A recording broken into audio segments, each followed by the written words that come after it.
Good morning, USA! Oh, sorry about that. Welcome everyone. It is that time of year again to be able to watch some Pokemon Presents. I decided to kind of get into the action because, why the heck not? But, whoa, almost knocked over my protein drink. How's everyone doing? How's everyone's week going?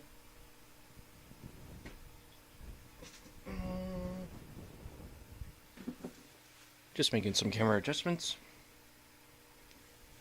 Perfect. Oh, that's the curtain. Well, now you get to see what's behind the curtain. Ay.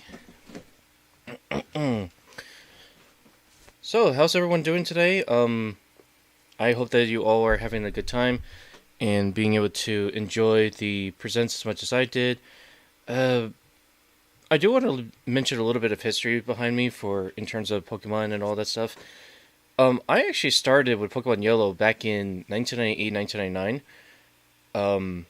Around the time that Gold and Silver came out in Japan in 1999. So, you can imagine that at the time, in the very late 90s or 2000s, America used to get their Pokemon video games like a year later than Japan did.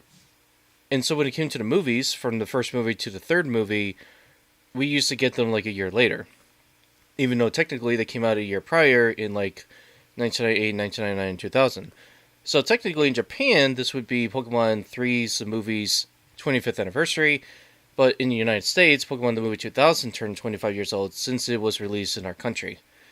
So you'd be surprised there's a lot of anniversaries going on. There's, if anybody has never been into the Wonka community, Charlie and the Chocolate Factory turned 20 years old this year on July 15th. Technically July 10th of 2025. Jaws turned 50 years old on June 20th of this year. Back to the Future turned 40 years old this year. I mean, there's a lot of anniversaries when it comes to certain movies and such. Hold on for a second, guys.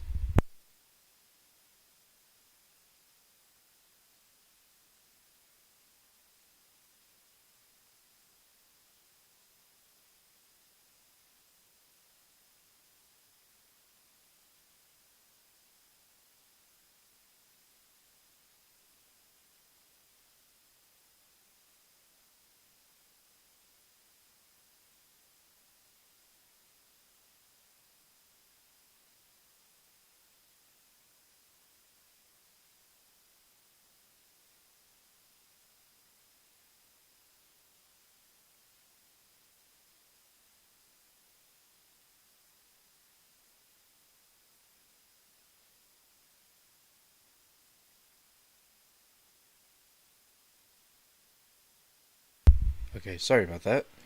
Um, let's see. I'm just kind of looking through. Um, I'm just kind of looking through on here to see what other types of videos there are. I'm not gonna have my video in the corner. Well, I'm actually gonna enlarge it and see it, but I just want to make sure that. Oh, All right. Well, I'm actually gonna move it here. Time slot will be over here. Yeah, I don't think that's gonna be needed. And then there we go. Let me go see Windows Protector Preview. Let's see how it is. Okay, that's not bad. Okay, that's perfect. Let me see. Yeah, that's perfect. And then you got the clock. You got the time. So. Oh, here we go. I could just do this. There we go. There we go. And then pretty much, let's see, all the other tabs. Here we go. I could just move this over. So there we go. Oh, come on. Window resize, please, for God's sakes. Alright, there we go. Let's transition over. Let's transition over to the live stream. There we go. So as I was saying, Pokemon to me as a franchise has been on and off for the past 15 years, or 13 years, I should say. And we started with Generation 1 by older siblings and I. So it wasn't like, oh wait, do I? Hang on. Oh yeah, hang on. I gotta cut, so this way I don't have random stuff in here.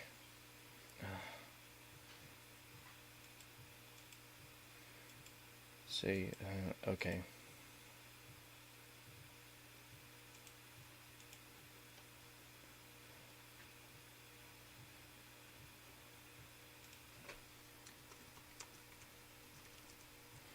We'll talk more about it later.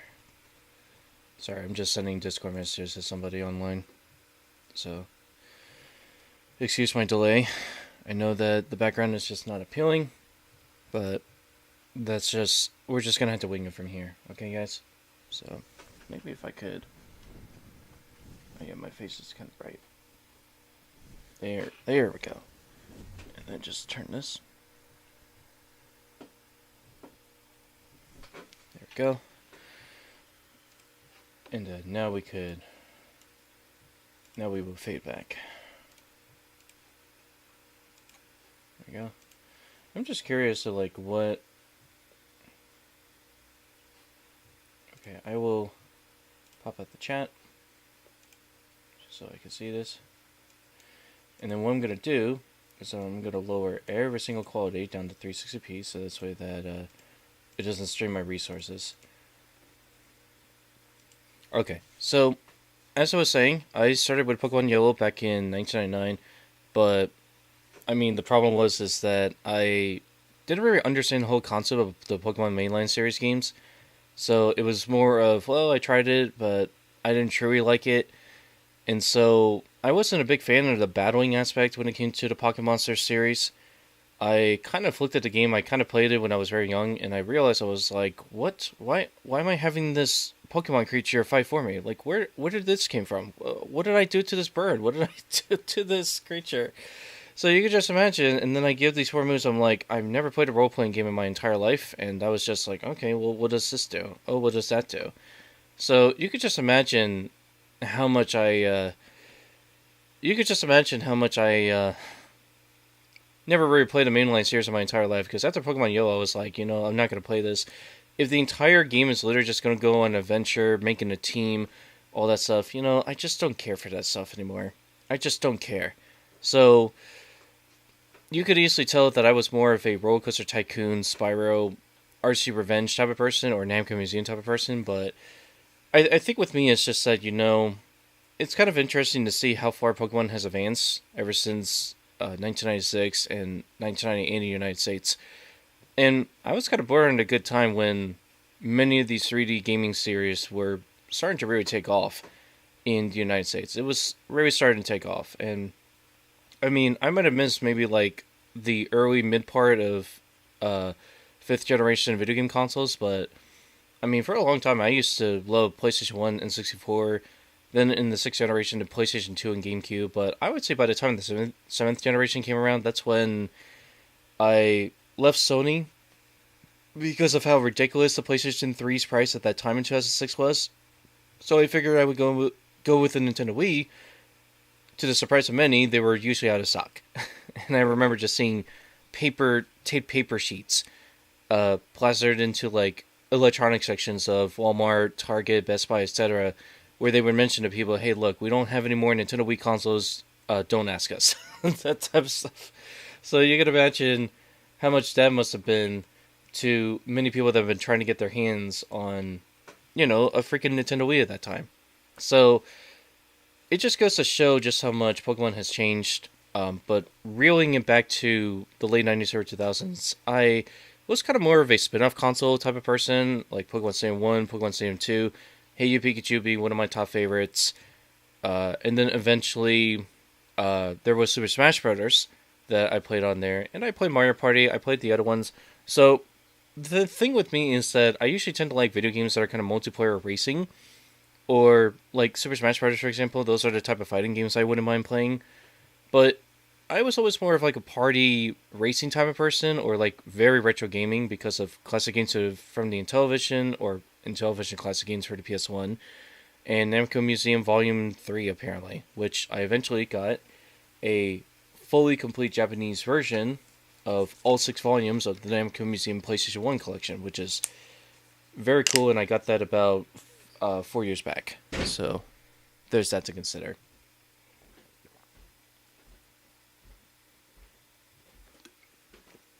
So the idea is that I figured I would take a stab at kind of presenting my own presents, and if I really wanted to, all I would have to do, I would just go to sounds, and oh, it appears. Wait, hang on.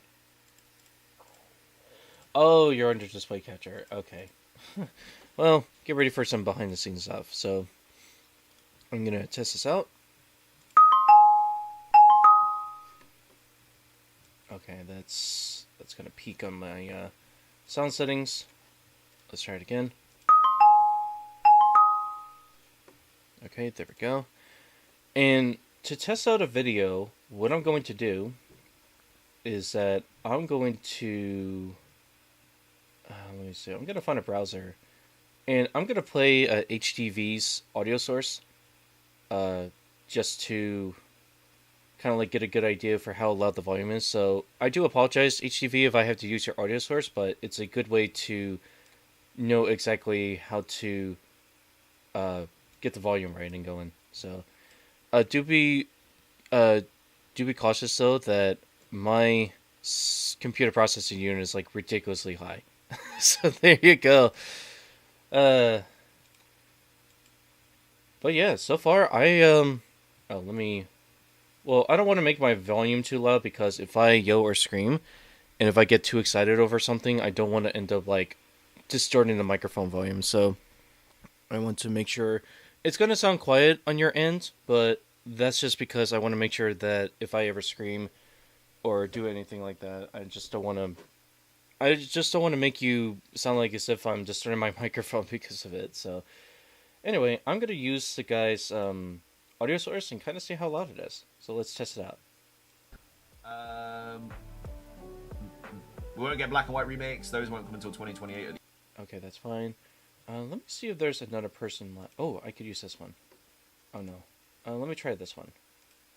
Zekrom, you idiot! He's immune to fusion bolts! I didn't know that! He doesn't look like a ground type! Bruh, really? It's obvious. Well, let's just hit him with their strongest fire attacks again. Blue Flare barely did anything, and yet you're mad at me? Okay, that video was actually a good test. Okay, so I'm gonna mute it, just so that... Wait, did I... Oh, that zooms out everything. Oh, son of a gun. Alright, well, can't be helped sometimes. So, as I'm explaining my story, the idea behind it is that I pretty much kind of grew up on the spin-off console Pokemon games. So, again, Pokemon Stadium 1 and 2, Hey You Pikachu. I think I played a little bit of Pokemon Snap, but I didn't really play very much because again, Nintendo 64 cartridges were very expensive.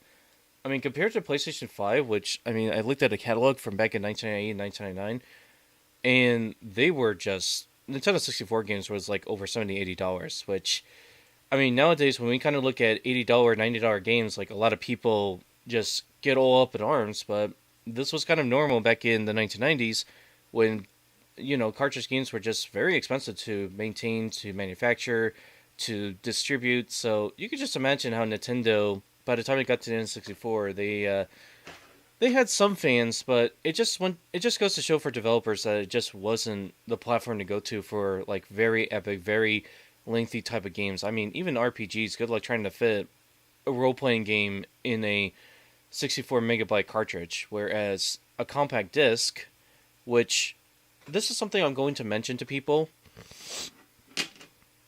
When it comes to emulation, ROMs is usually the most common name that a lot of people say, but it gets a little bit more specific than that, because ROMs is just a compressed file used to take the compressed zip file, like you don't need to unzip it. It has all the code necessary inside that cartridge file, and you would pretty much just load it as a zip file if you wanted to. So that's why, if you notice why a lot of the zip files, a lot of the blank files that your computer wouldn't be able to open properly are just this amount of kilobytes or megabytes, that's because any kind of ROM that you kind of find was mostly on a cartridge. So I wish I had a cartridge with me somewhere so I could just show you and compare, but I think it's in my tote somewhere. I don't know. But you get the idea. So that's why anytime when I hear somebody mention ROMs, and I'm like, okay, what are you talking about? Are you talking about compressed zip files? Are you talking about bin?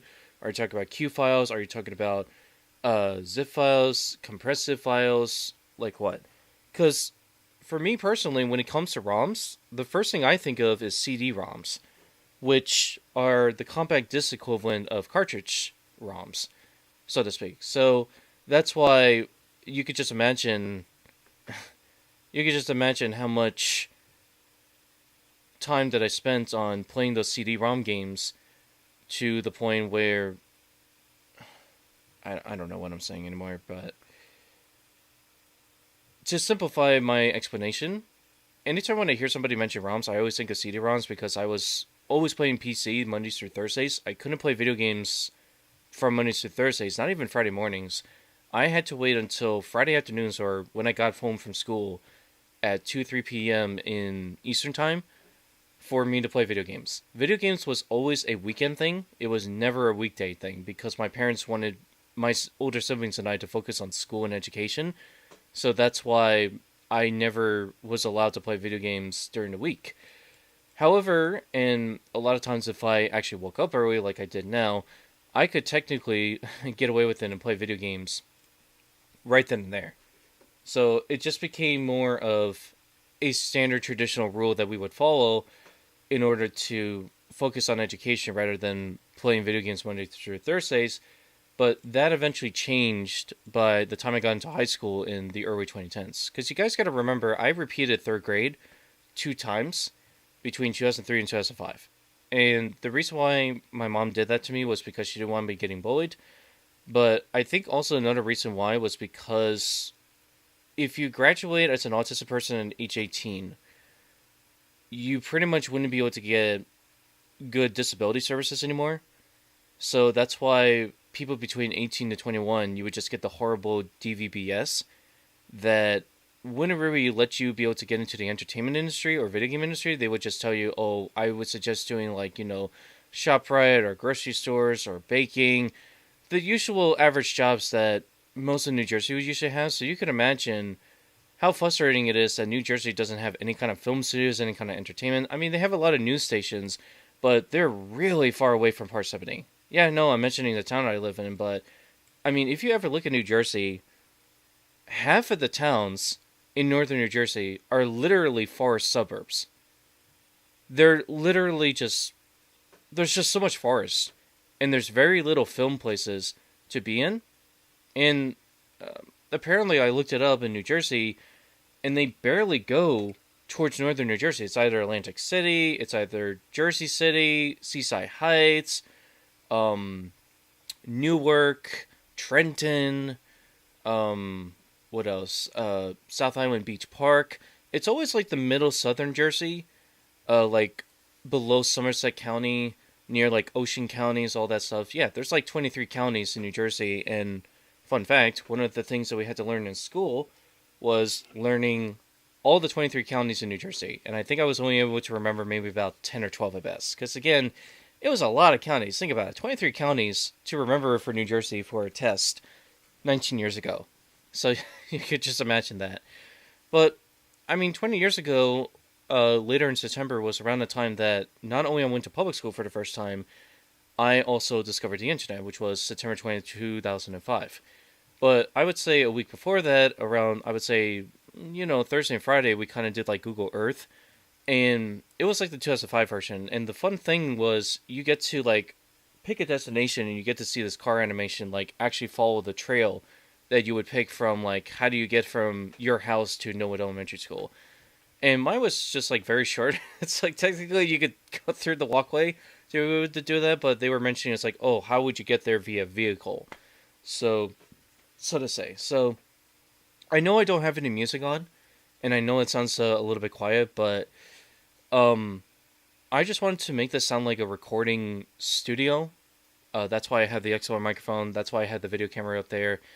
Is so that the audio is crisp and clear, in this way that, you know, it makes it easy for us to enjoy the sound coming from the Pokemon Presents. And I would have to thank HDV for mentioning about it because, again, it's really nice to kind of see. It's very nice for him to kind of share that link because usually a lot of people tend to have a hard time trying to find, these type of videos. And so I figured, I wonder, let's go see if in videos, if it's on there. Live. Okay, no. So I think I'm going to have to just look it up. It was, what was it? I think it was, let me see. DJ Pikachu. It's kind of funny how they're actually doing a DJ Pikachu full set. Because to me personally, it's like as if, again, fun little story. 15 years ago, I actually joined a DJ program under Pathways for Exceptional Children, and it used to be called Extreme Entertainment. But around 2012, 2013, Extreme Entertainment, or Double E for short, didn't really work out, or wasn't very summarizing, or we pretty much didn't have a logo for it. So around April, May 2013 was when we came up with the idea of a speaker that's on fire. And so apparently somebody came up with the name of Amplifier, which is the name that you would use to amplify the speakers, because why not?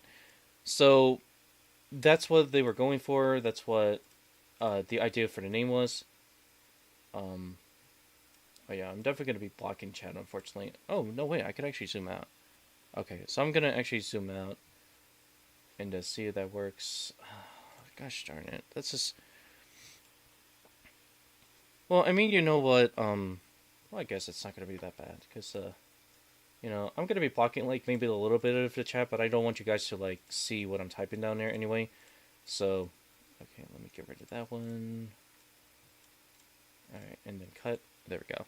So, it's kind of funny how Pokemon is literally doing their own DJ set, but if you remember from Pokemon Sun and Moon, they actually had an episode for it, and oh my god, it just...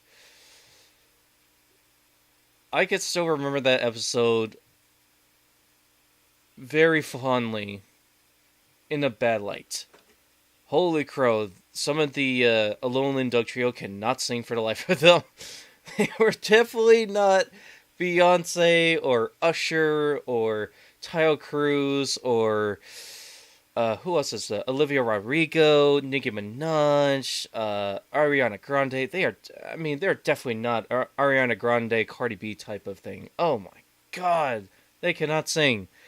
And you could just imagine just how much tense, which most of you would call it cringe, but you could imagine just how tense I was watching that episode. I was like, yeah, that was probably around episode 11, 12 or something like that. But, I mean, that's just the thing though, is, a lot of times, I guess you could just say, it wasn't a fun episode for me. It really was just not a fun episode for me. So that's why I tried to watch Pokemon Sun and Moon anime, to try to get back into it, Gen 7, I just couldn't keep up. I just really could not keep up, unfortunately. So, unfortunately, it's just not something that I really like the episode altogether. And I'm pretty sure that there are people that do like it, but I'm hoping to God that this DJ episode right here, I'm hoping to God it doesn't screw up like that, because, oh my gosh. Can you imagine just listening to this Pikachu DJ set and it turns out it's just horrible? I've seen Ultra Music Festival, Tomorrowland festivals, at least have like better singers, and Perugaville have like maybe best DJs, but I've seen underground DJs mix a lot better than what I'm seeing here. But again, if you are just coming to the channel, welcome. My name is SuperFlashDriver. I'm also known by Matthew John. I go by many nicknames, and 7 months ago, my YouTube channel, SuperFlashDriver, turned 15 years old. And I started this YouTube channel back on January 1st of 2010, right around the time that the 2010s decade was just starting. So it was way after the 2000s decade was over, and the 2010s decade was just beginning. So I figured, why not just make my Gmail account and YouTube account on January 1st, 2010, and I didn't upload a video until nearly a year later, on December 31st into January 1st, 2010, 2011. But what I didn't realize at that time when I uploaded the video was that I thought when I uploaded my video to YouTube, it would be in Eastern time. Turns out, when you upload a video or you do a live stream, it's going by YouTube specific time zone. So if you upload a video or do a live stream, technically your live stream, your video, would be uploaded in YouTube specific time zone. So that's why many people would notice, it's like, why does it look like my video is 3 hours behind? Or if you're like in Europe or United Kingdom or New Zealand or Australia, why does it feel like that it's 16, 12, 10, 5 hours behind?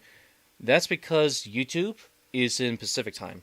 And it's mostly in, I think it's like Southern California, Northern California, if I remember. Somewhere around California. I would say mid to south midpoint to south part of California. So that's why you'll probably notice why YouTube headquarters is always in Pacific in California, because that's Pacific time. Like that's what one of the websites called West Coasters. And I'm more of like a mid-Atlantic type of person. The ones that are up in Massachusetts, Connecticut, they're like the New Englanders. So there's actually a specific name for each part of the United States, which I didn't know up until that point, researching my stories in 2022, that they would do it that way. And the thing is, though, is that, you know, I'm trying to talk with somebody that's like mentioning to me, if you don't know me very well, I am one of those people that have done the Willy Wonka reverse clips back in 2017, 2018. So if you're not into that stuff, I could totally understand. But before that, I used to do SuperFlashDriver's news updates, and people just find me the most boring person in the entire world. And it's like, you know, my live streams aren't supposed to be extravagant, very flashy, very colorful, very eargasm type of things. They're not supposed to be that way. They're supposed to be very simple. They're supposed to be relaxing. They're supposed to be chill. So that's why if you've come into this live stream for the first time, I can understand why many people wouldn't really want to chat in the first place. And yeah, I do apologize if this is like out of the ordinary. Like, this is something I don't really do very often. But I mean, hey, at least I test the volume for it just to make sure that the video would work. And again, as always, I always get this Volume Master extension, so I could always just turn it down on a whim if I needed to. A lot of times I do like to do live chat, because then it makes it easy. Okay, this one's disabled, that's fine. Alright, so I'm also going to bookmark it.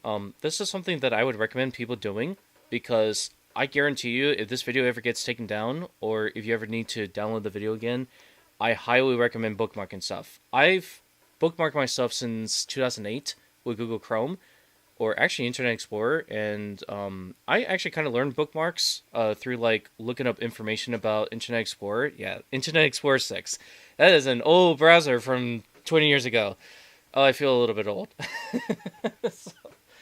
But I do want to mention one thing for those that are interested in my channel. September 20th, 2025 will be my 20th anniversary that I started the internet. And this year, September 20th, it's on a Saturday. So that's fantastic. I will be able to like stream Saturday night into Sunday morning and be able to give you like a walk down memory lane of the websites I used to look up. But I would have to kind of prepare for the websites or kind of look it up. Because again, here's the thing though, I don't really prepare for live streams very often. And I will kind of change the thumbnail a little bit, but the thumbnail that I have is the one that I use for, 7 Days to Die, Pal World, or pretty much any kind of like live stream video reaction when it comes to this stuff. So I just never got a chance to make a thumbnail for Pokemon Presents because, oh yeah, you can hear my chair squeaking.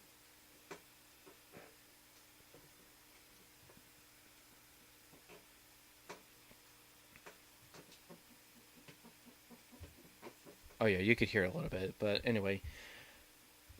September 20th, 2005 was the first day that I discovered the internet because of a, explorers like Christopher Columbus, Henry Hudson type of school project. And I remember opening up Safari, and 2 years prior to it, I realized at that time I thought Safari was like a map application, so that's why I was kind of afraid to open it at that time in 2003.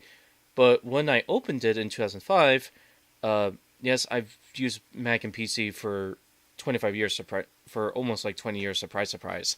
I never thought I would actually come back to Macs ever again, and at that time, I remembered, Macs to me were kind of more for like production and work. I never really saw them as like my go-to gaming operating system, so that's why I'm sorry to all of you Mac people that like to use Macs, but gaming nowadays for MacBook Pro users have gotten better, but I remember 15, 20 years ago, it would just be nearly impossible to play games on it. Although I've played some games for Macs, it's just that it was just a basic, very graphic, less graphic intense type of games like Sim Tower, Rita Rabbit, The Learning Company, Jumpstart type of things. So it wasn't like intense games. A lot of the games I played was kind of more educational. So you could just imagine how that would be. So I'm just going to open the can.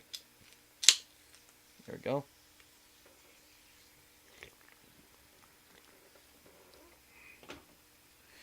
So it's wild to think that 15 years ago I started my YouTube channel, January 1st, 2010. And then September 20th is like 20 years ago since I started the internet. So as for those that usually watch my Pokemon Present streams, do keep in mind I don't really do bingo boards, unlike other creators that do, because in my personal and honest opinion, I just don't really care about like, oh, let's see what's going to happen next, and like, oh, let's see what's going to happen in Pokemon Presents, oh, let's see what's going to happen here or there. So I just don't really give a dang about what I'm going to expect from Pokemon, because I've always been disappointed with what they came out. Like, the last two Pokemon games that I really enjoyed was Pokemon Channel and My Pokemon Ranch. And yeah, you could easily tell I was a spin-off console person a lot. And people would be like, well, did you ever learn the moves? Did you ever do Pokemon? I was like, I just didn't really care about it because, again, Roller Coaster Tycoon 2 was such a fun game, for me personally, that I can tell you how many thousands of hours I spent building roller coasters, adjusting theme parks, finding out what guests are up to, building stalls, bathroom places, redoing walkways, redoing like scenery designs. Like, I can't tell you how many hours I spent playing Roller Coaster Tycoon 2 just from track designing and just from building roller coasters and attractions alone. And it's surprising how I've saved some of my older siblings' older track designs from the early to mid 2000s. And you could just see, like, for the past 25 years, I played Roller Coaster Tycoon. Like, I didn't really enjoy the first one because there wasn't really a lot to offer. Like, I tried maybe, like, one map, Bumblebee Beach, I think was the one that I tried. And then the other one that kind of appeared in the main game, I think that was, like, in the intermediate park. I can't remember. I mean, it's kind of included in OpenRCT 2, but I don't remember. But when Roller Coaster Tycoon 2 came out, for a long time, I couldn't figure out how to, like, have the scenery hover over the queue line. And it turns out somebody from the live stream within, 10, 13 years later, they would mention, oh, all you had to do is hold the shift key and then highlight your cursor over. I was like, oh my god. So I finally was able to figure out how to get the scenery to be built over queue paths. It was so annoying. Because otherwise, what I used to do is that I used to just pull from the ground and everybody would just be underground when they go on queue lines or walkways. So, yeah, no, I'm not very into Pokemon very much, but Pokemon has been part of my childhood in terms of movies, a little bit of anime, and a little bit of gaming.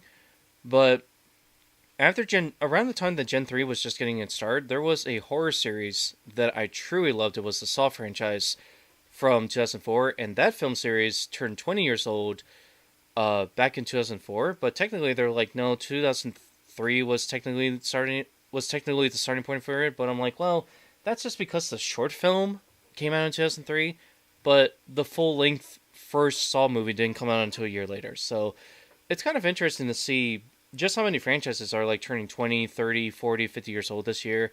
And even for like many other film franchises, I mean, Willy Wonka turned like 50 years old 4 years back. Charlie and the Chocolate Factory turns 20 this year. Saw franchise turned 20 2 years back. Back to the Future Part 1 turns 40 this year. I mean, and Thomas and the Magic Railroad turned like 25 years old this year. X-Men, the first live-action X-Men movie, turns 25 years old. So there are just I may not be a video game person anymore. I'm kind of more of like, you know, a movie music person. So that's why whenever it comes to like movies or music in terms of Pokemon stuff, I would pretty much know a little bit more than, you know, the video games. Because again, I stopped buying Nintendo consoles around, you know, 2011, 2010 after I got a cruddy Need for Speed Hot Pursuit 2010 remake video game for the Nintendo Wii, and it was so bad. And it turns out I was like, wait, this is CA Canada, the same people that made High Stakes? I was like, what the heck happened to you guys? So, there's a lot of fun stories about my life, and I know a lot of people think that I'm the most boring person in the freaking world, but, I mean, hey, I don't really do live streams very often. I don't really do a lot of Pokemon stuff. Mine is kind of more of variety. A lot of times it'll be like video games, maybe it'll be like movies, maybe it'll just be me hanging out. But I don't really care about content too much. I'm more of like, I see YouTube as more of a hobby.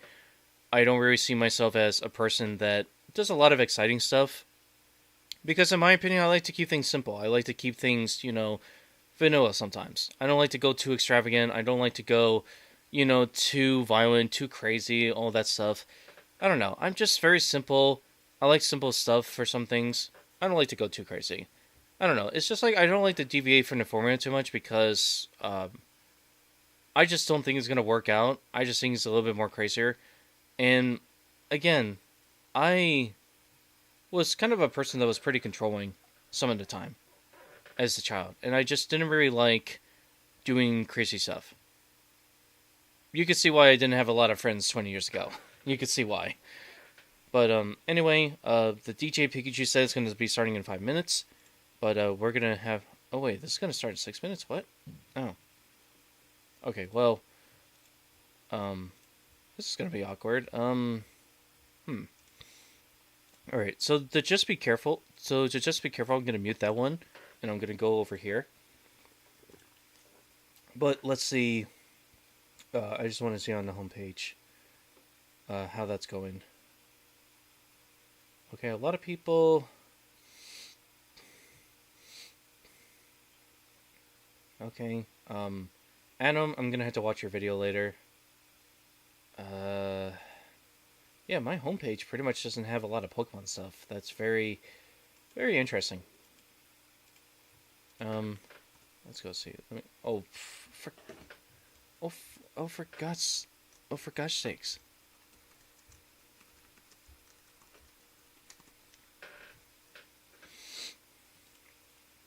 Alright, and let me go live. I know that most of the people are usually going to go more for... I think a lot of people are going to go more for the regular Pokemon Presents rather than a DJ Pikachu set, but I mean, you never know. It's going to be quite fun to kind of see where this goes. I mean, to be honest, people, I'm kind of nervous when it comes to live streaming, because I never really live streamed during the Pikachu or Pokemon Presents. Did I just say Pikachu Presents? I'm that old. So, I will kind of explain a little bit more later on with the live stream, but I don't want to speak on for too long.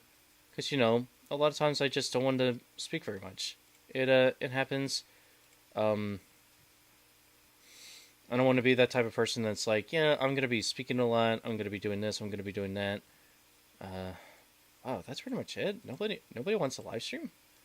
I guess I'll probably kind of see it later on, but... that's yet to be seen.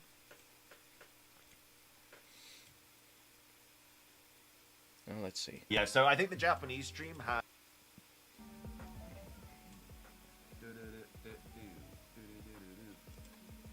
Pokemon Presents is the bingo card you made. Yeah.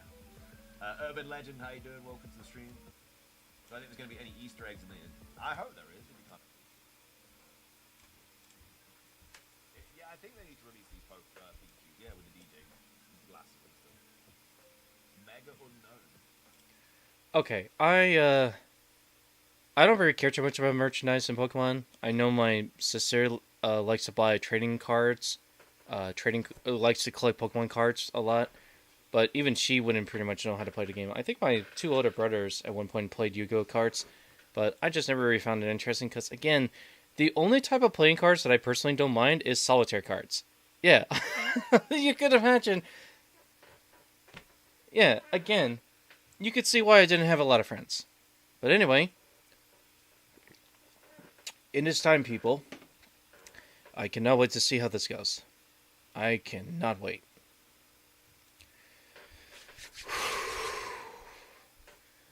Alright, and just to make sure, I'm going to make sure that this is live.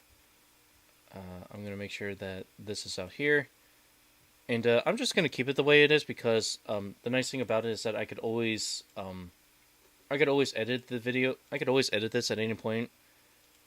If I just want to have the screen here by itself, I could always do that without my video camera. Oh, look at that. You could actually see through the eyes.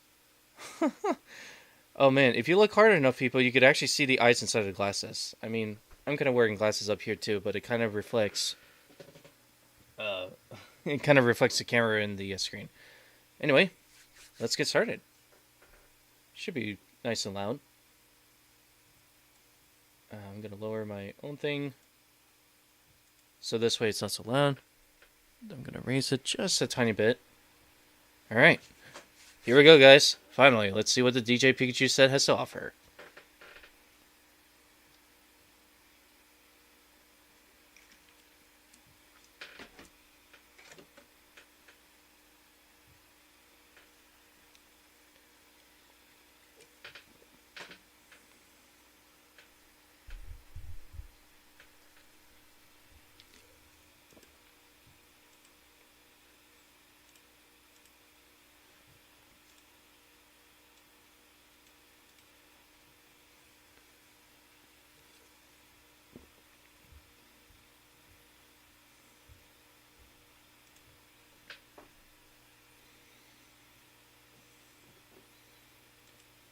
Oh, and one more thing. I'm going to be skipping forward or like fast forwarding some of this stuff so this way that it's like close to the stream.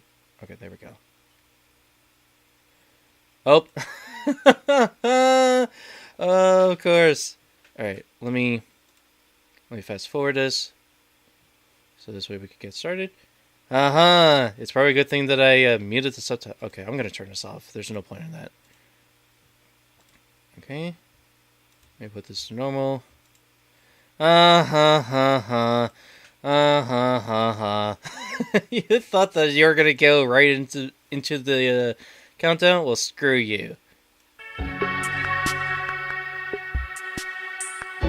I'm actually glad that I muted it. Here we go. Have fun, everyone.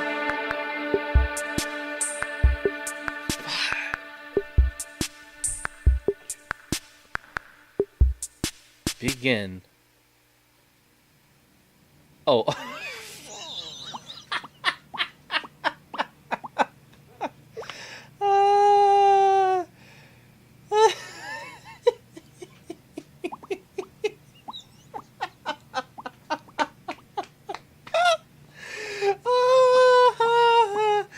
Screw you! Screw you, people! Oh, that's too funny. Okay, yeah, now it's a little bit too quiet. Oh, that's too funny. Oh, that's too funny.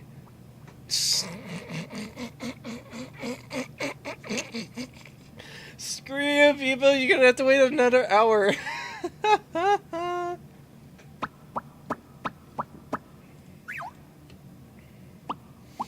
Oh, that's too funny. That is too funny.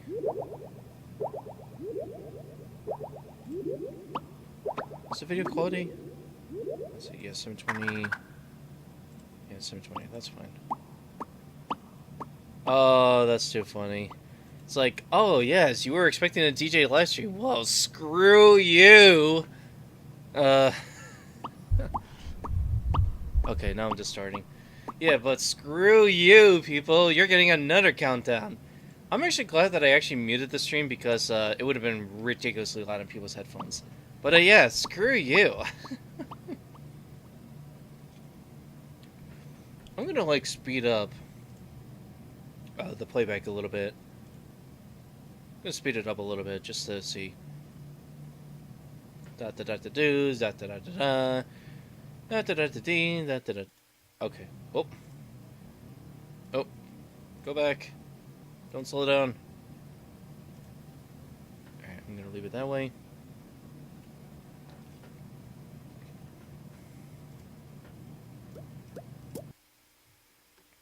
Gonna make it 1080p. Yeah, you thought you were getting a performance, people. Well, screw you. Screw you, people. You're getting another countdown.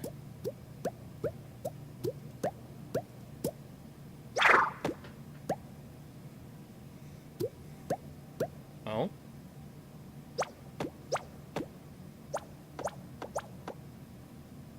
Okay, so... Okay.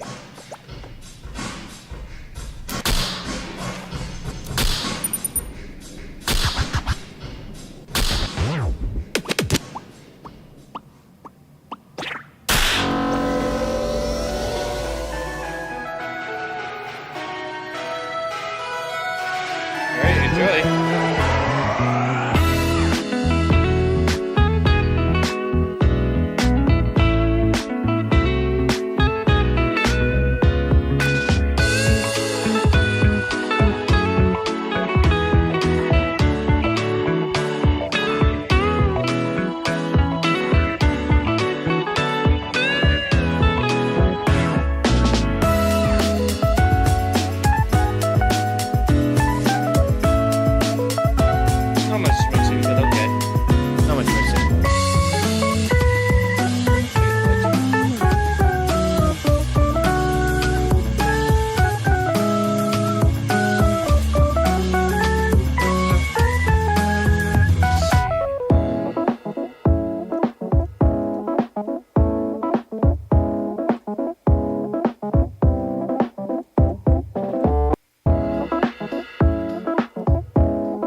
go off of, like, I don't know, the Newmark?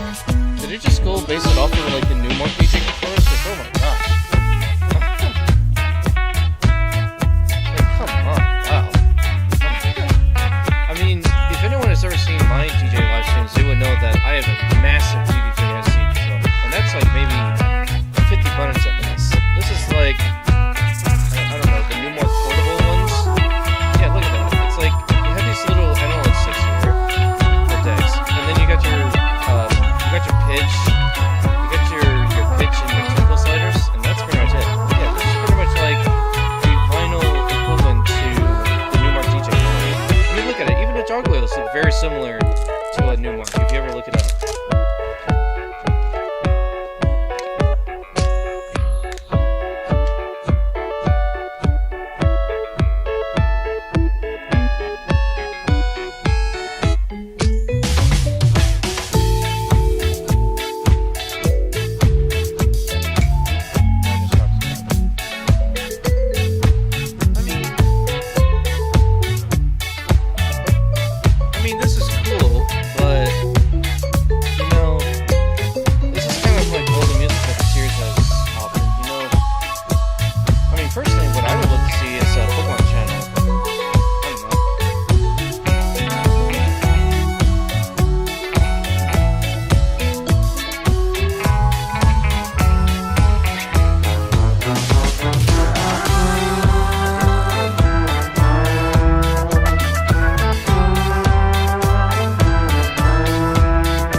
The legend of the Phoenix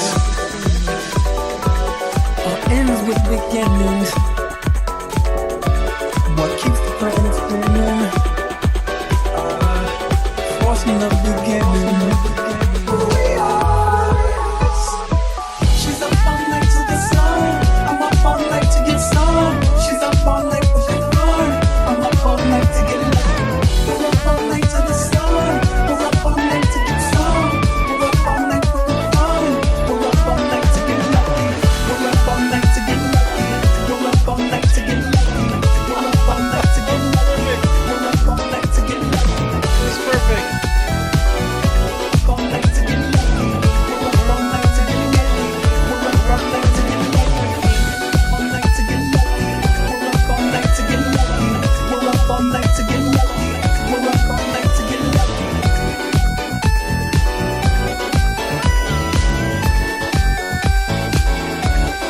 Present has no rhythm. Gift keeps on giving. What is this I'm feeling? If only I'm willing. Come too far to get out who we are. Raise the bar and it goes to the stars.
Oh yeah,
God, there's something more Fido player. Of course.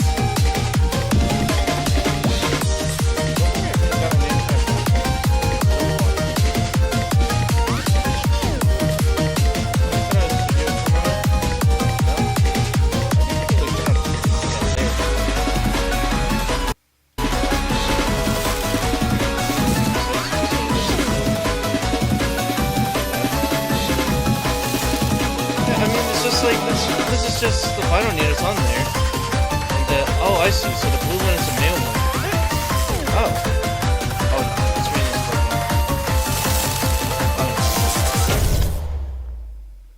Yep. It ran out of electricity. Yeah.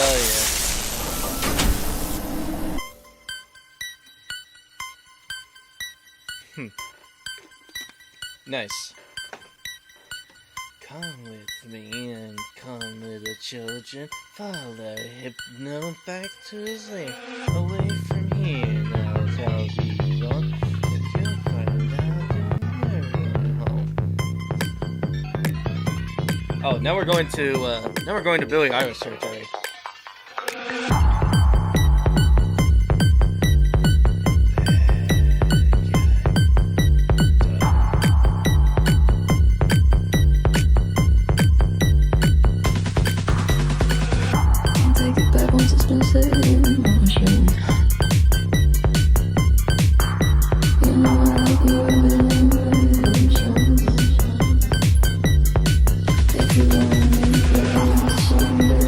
Cause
People are like, wait a minute, what's happening?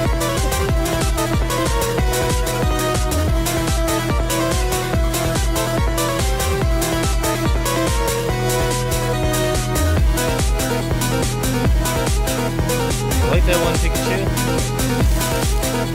Oh, let's see.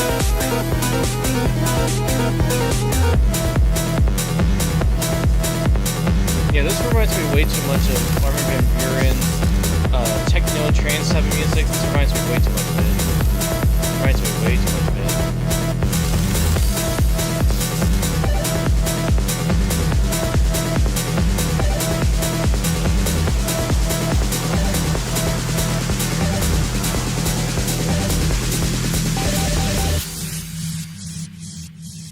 She's not even touching the vinyl players. She's not even touching the vinyl players. What the heck? This is like me watching Hilton Paris play DJ music. It's like, huh? I understand this is like not animating, but still though.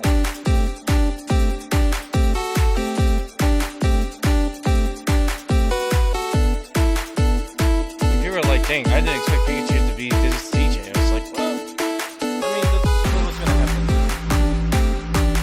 I haven't seen Adams go live.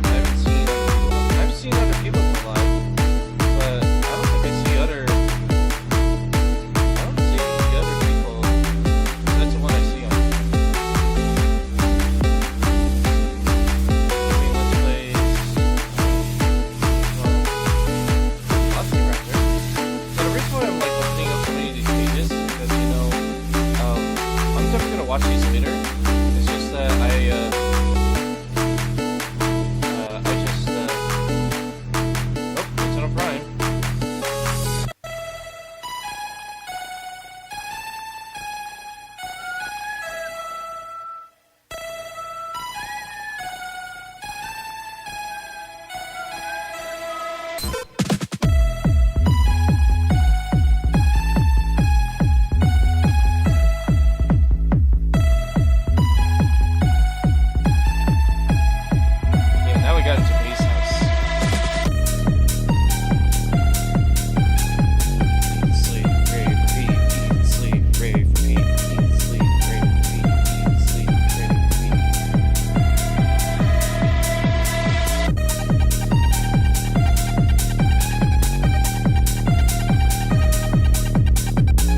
yes, 14 minutes until the actual premiere starts.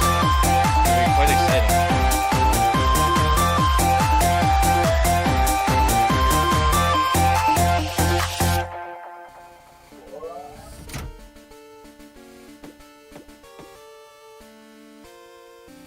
Oh yes.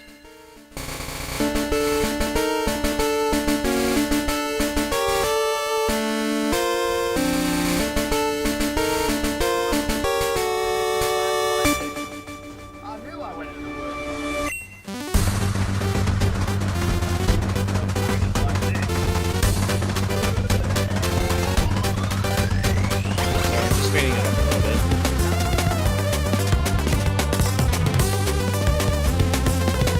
Just trying to speed it up so this way I get right to like the end of the video. Because again, my whole stream is just like lagging sometimes here and there. So Oh, what was... oops. Oh, open it up so YouTube. There we go.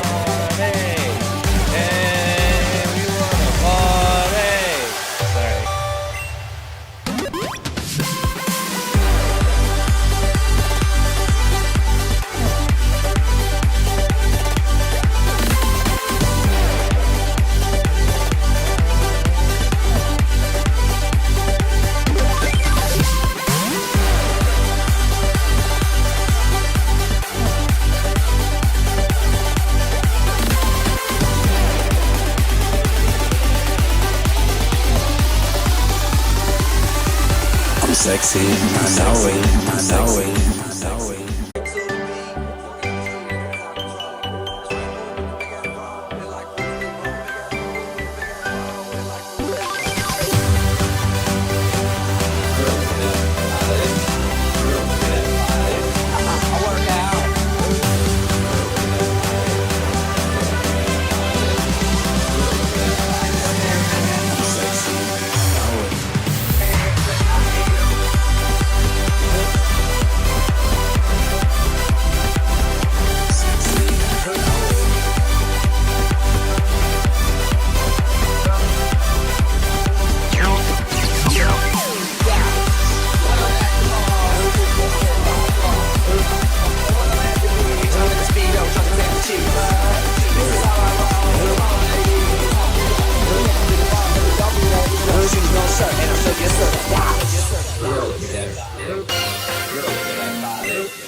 Oh, there we go. That's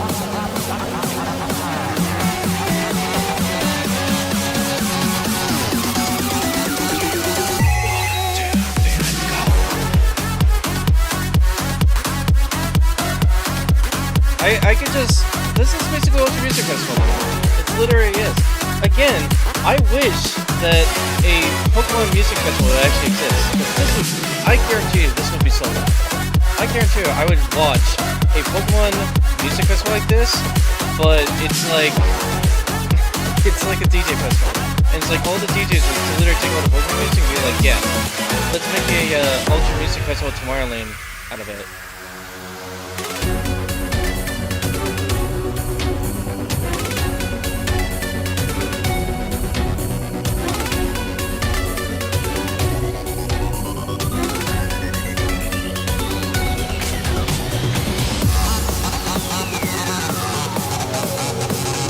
Everybody get your hands up, get your hands up, get your hands up, let's go!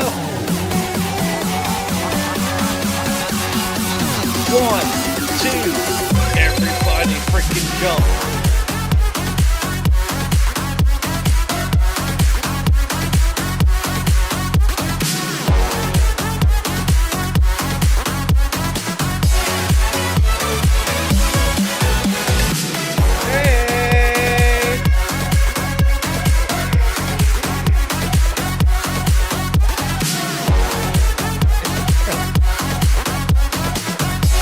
This is my type of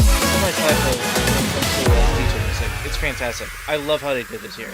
I'm so glad they did it. I'm so glad. I hope you all enjoyed the stream because we got 3 minutes until the actual Pokemon Presents goes on. But I think this is probably my favorite moment. It goes around the world just fine, la la la. And everybody singing la la la la. And now the folks are singing la la la la.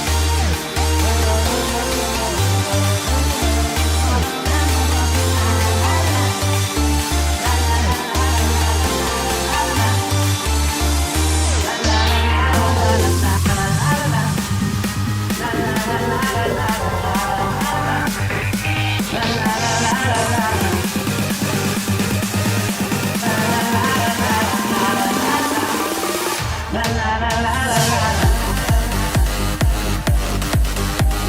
yeah, this is like super fun.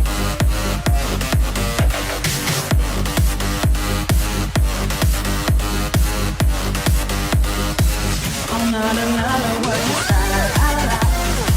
It goes around the world. La la la la. It's all around the world. La la la la. Everybody sing la la la la.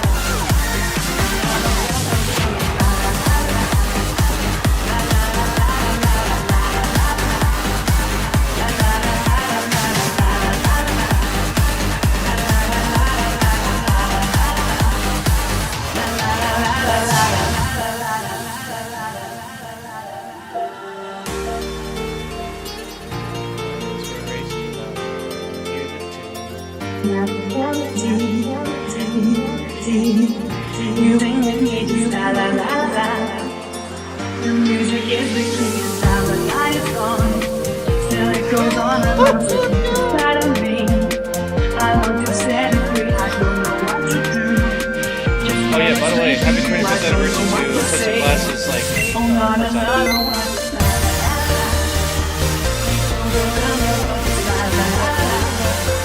It's all around the world, it's la la la la. Everybody singing la la la la. And now the world is ringing la la la la. or if it sounds off.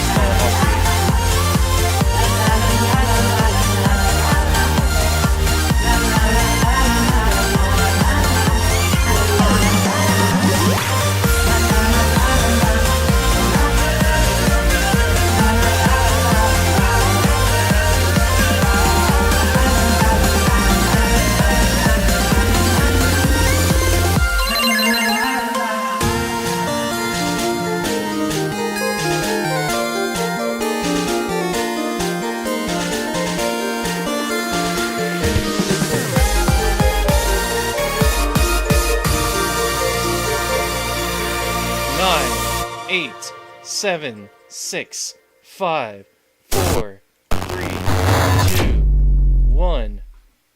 Here we go.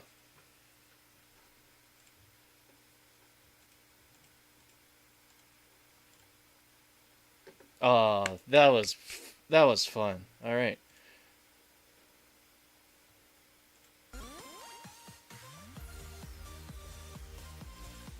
Oh, that was fun. All right.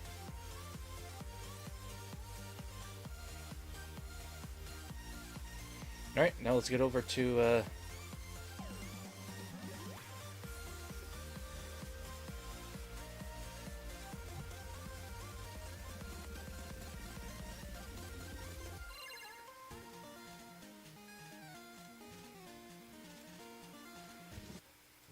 All right, let's get to it. I might miss it a little bit, but we're going to have to see.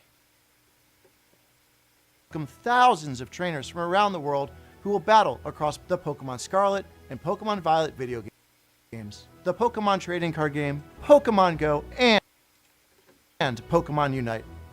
These elite trainers will receive a celebratory promo card for competing in the Pokemon World Championships. Let's take a first look at this year's special artwork for Paradise Resort.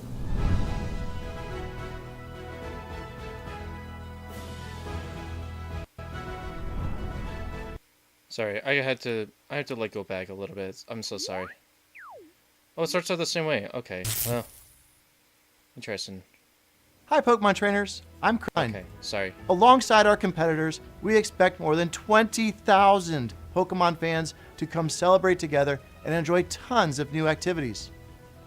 Each attendee will also receive a special digital code to obtain Toad School for the Pokemon Scarlet and Pokemon Violet video games.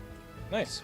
During the weekend, fans at home can tune in to the action via our live stream broadcasts available in multiple languages. Some of these streams have special giveaways planned, so we hope you'll join us in cheering our competitors as they strive to achieve the title of World Champion. Right. Thank you for being a part of what makes our global community of Pokemon trainers so special. Oh, new transition. Nice. On this Yep. island, we want the Here we go. Pokemon to have as much fun as they'd like. We'll do our very best to help you feel as I've comfortable already seen as the first season of possible, this, but so you can make the most of the amenities we offer. I'm gonna wait until like all the episodes are finished. No, I just I landed don't like to there. watch Leave it something alone, and then be please. stuck for like wait for Haru, weeks. it's all up to you. Make our team That's just proud. me. Are you okay? Thanks, I'm fine. Kent? Haru? Oh yeah, that guy's totally her ex, no doubt. Oh, boy. Oh, new music. Moving here helped a lot. Working actually makes me happy, and I can work harder too.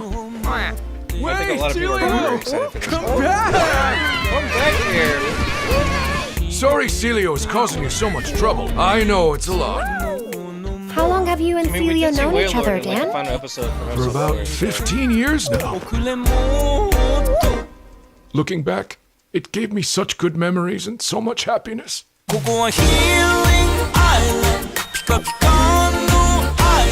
mean, I'm not watching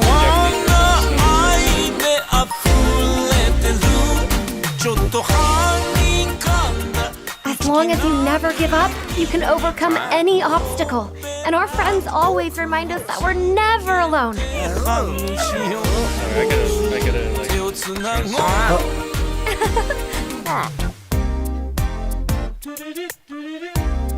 Yep, it's coming Onward to a brand new day. New episode, September 4th. Netflix. My name is Peter Lord, the co-founder and creative director at Aardman, here we Aardman Animation go. Studio in Bristol, England. Now at Nice. Aardman, we have created award-winning stories with iconic characters. Now, Yeah, we this have year the later pleasure on, of partnering Wallace with and Gromit movie's Pokemon gonna turn 20. on an Really exciting exciting. new stop-motion animated series.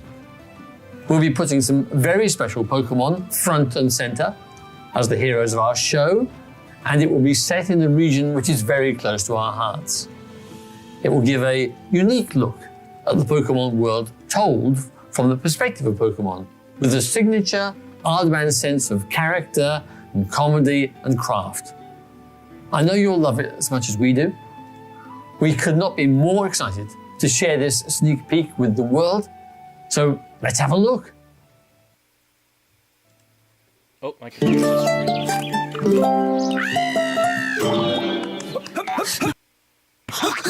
Sorry, hang on. I gotta, Pokemon.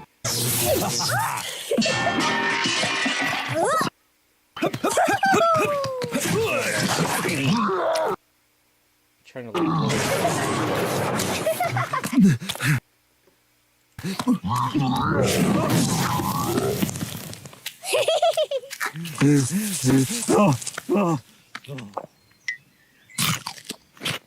You know you're gonna love this, I know it. Sir Fetch and Pichu coming 2027, okay, 2 years from now. Oh, hi Pikachu. Hello everyone, I'm Utsunomiya from the Pokemon Company. Hello. In today's broadcast, we will be bringing you a variety of news about Pokemon, including our newest titles. In our next segment, we'd like to share the latest information about Pokepark Kanto. Please have a look. Pokepark Kanto? Alright, it's about damn time. Excuse my language. Pokepark Kanto, the first permanent outdoor Pokemon attraction, will open soon. Yay, they're finally making their theme park at Pokepark Universal. Kanto is built on roughly 26,000 square meters of land within Japan's Yomiuri Land amusement park. Yay, after 20 years from the World's Fair, they're finally Pokemon making has one. grown so much thanks to lots of support from many people. So we wanted to make a place everyone could come together and enjoy. A space where Pokemon will always be, and where people and Pokemon can have fun together. That wish prompted us to begin work on a world where Pokemon truly exist. Pokepark I think Kanto many is people mentioned this was going to be divided like a into two museum type of areas. thing, so... Pokemon live within the forest. When you step inside, you'll find Pokemon playing together in groups. We want to broaden people's idea of how Well, they Pokemon probably took live a little and bit of a interact hit with in one this another part of the by book. letting them experience a world with Pokemon in it. A place where we can tell visitors, But the thing is, welcome so to this the is so in world Japan, of so I'm Pokemon. like, As pathetic. you enter, you'll be greeted Where's the by American the diverse version? landscape of this rich natural forest where Come Pokemon on, make a theme reside. park in Pennsylvania of all places, my gosh. There's My also gosh. an area where Pokemon and It's like, trainers gather. let's just do it in The town Japan of of all your places. Like, dreams. come on. There's nothing in the northeast of America. Nothing in the northeast of the United States. What the freak? Here, encounters with a variety of Pokemon await you.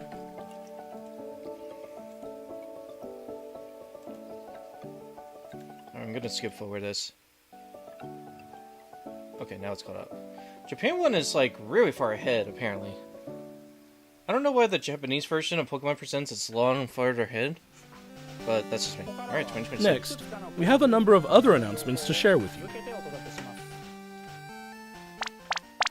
Hi, Pikachu again.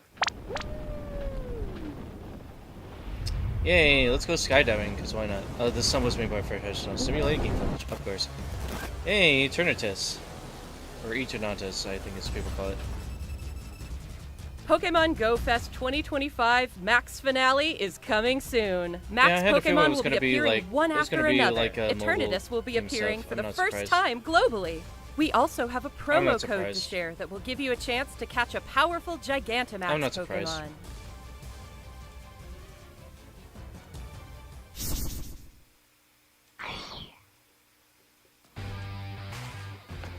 Yay, more Masters EX. I do not care. I do not care.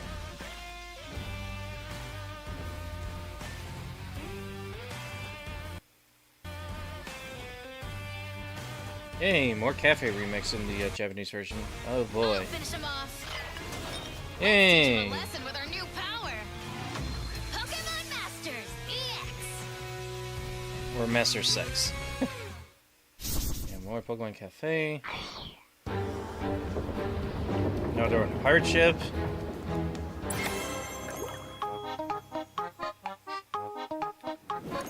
The pirates who don't do anything. Sorry, I had to bring that up. VeggieTales.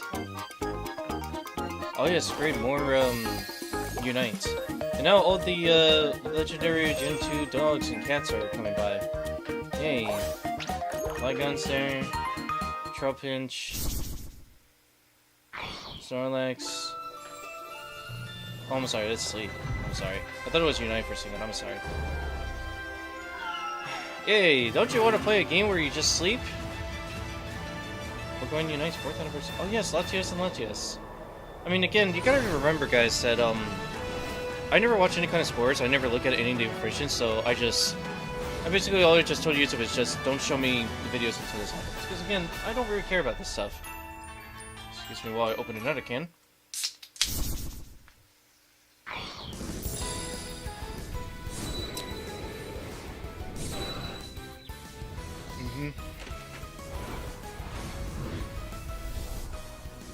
Latios and Latias join the fray to commemorate Pokemon Unite's 4th anniversary. Latios and Latias can both quickly fly to each other. A new type of battle, Electrode Volleyball, will be available after this broadcast ends. Joy.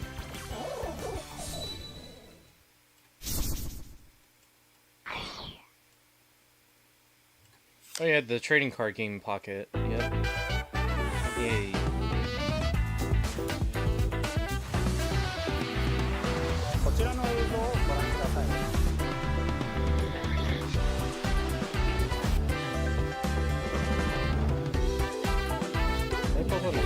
Oh no!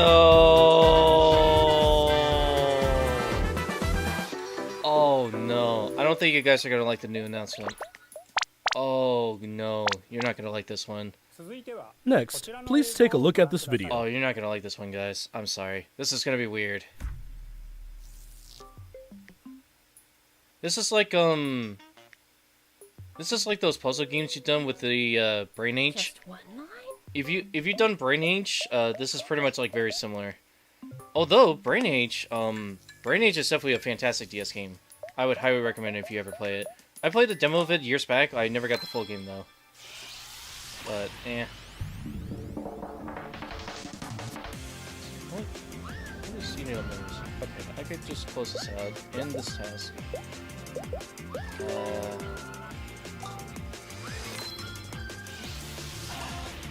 At least it frees up memory for application that I don't actually use.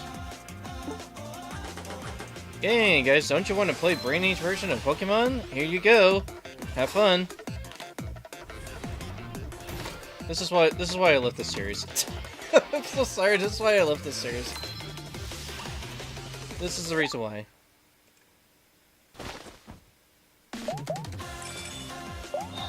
This is why. Solve puzzles and get your daily aha moment. Use the plush you get from solving puzzles to decorate your in-game plush rooms. Of course, I'm too far behind. Yeah, Pokemon Friends is gonna be 1,400 yen. Pokemon Friends is a puzzle game where players enjoy the thrill of realization while untangling their thoughts. They're still making mobile Every games? day you play Blech. is a chance to untangle your next eureka moment. Pokemon Friends will be available on Nintendo Switch, Yay, iOS, don't you want a and physical copy, Android after people? this Screw broadcast. you. We hope you download it and give it a try. I'm sorry, no, I have no interest. Next, allow me to share some news about the Pokemon main series. A free update geared for the Nintendo Switch 2 system is available for the Pokemon Scarlet and Pokemon Violet games. Yeah, I'm not going into this entire presentation knowing they're When gonna playing on have the Nintendo game Switch that I 2, want. you'll be able to Sorry. enjoy smoother movement and even sharper graphics. We hope you try visiting the Paldea region on Nintendo Switch 2 as well.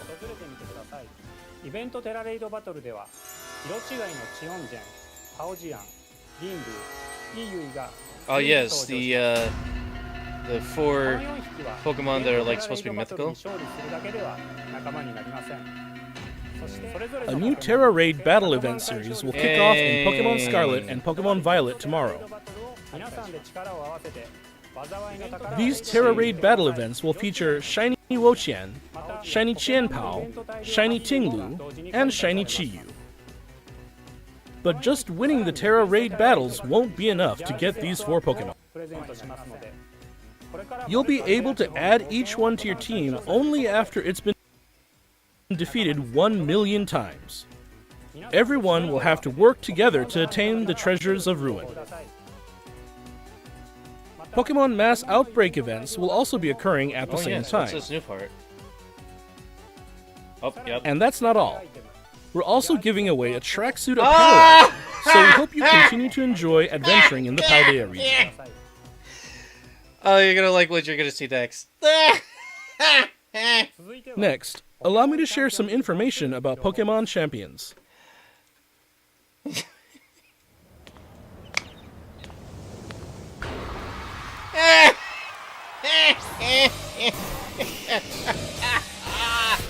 Oh, yes, the graphics are shit.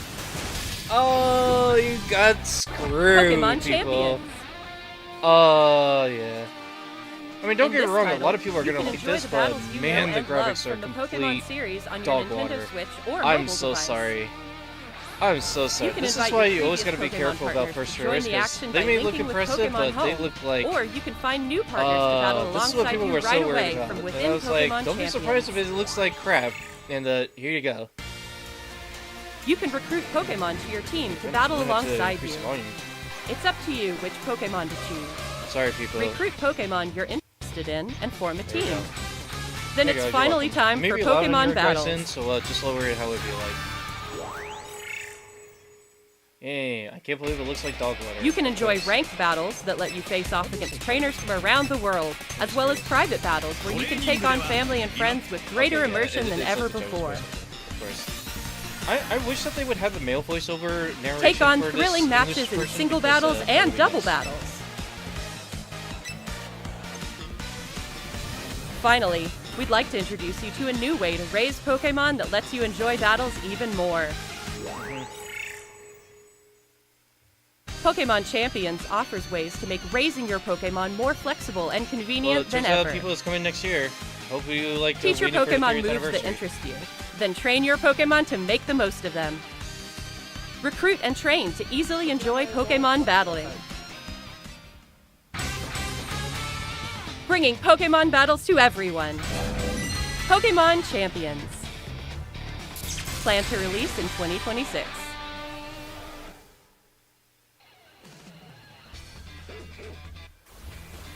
Last up, we have some news about the Pokemon Legends ZA game. Please have a look at this video.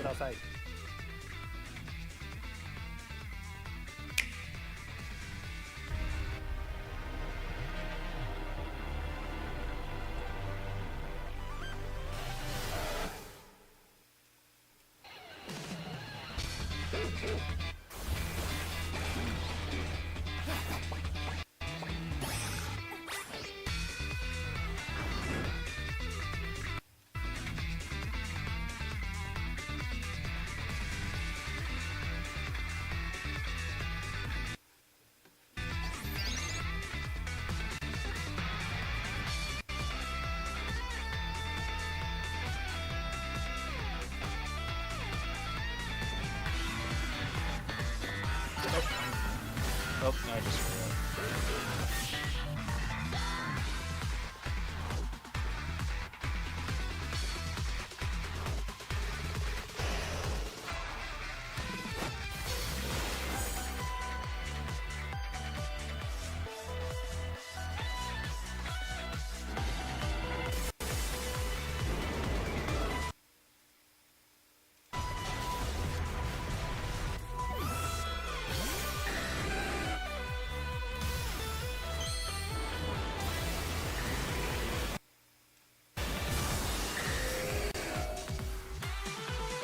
Nope, Mega Dragonite. That was mentioned.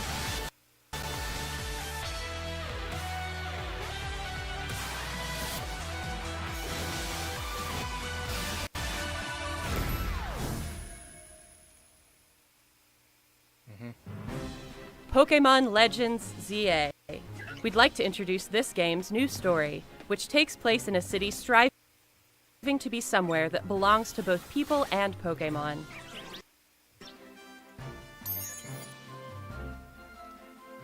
After you arrive in Lumiose City, Either Urbane or Tawny will invite you to join Team MZ. Team MZ's objective is to protect the city of Lumiose.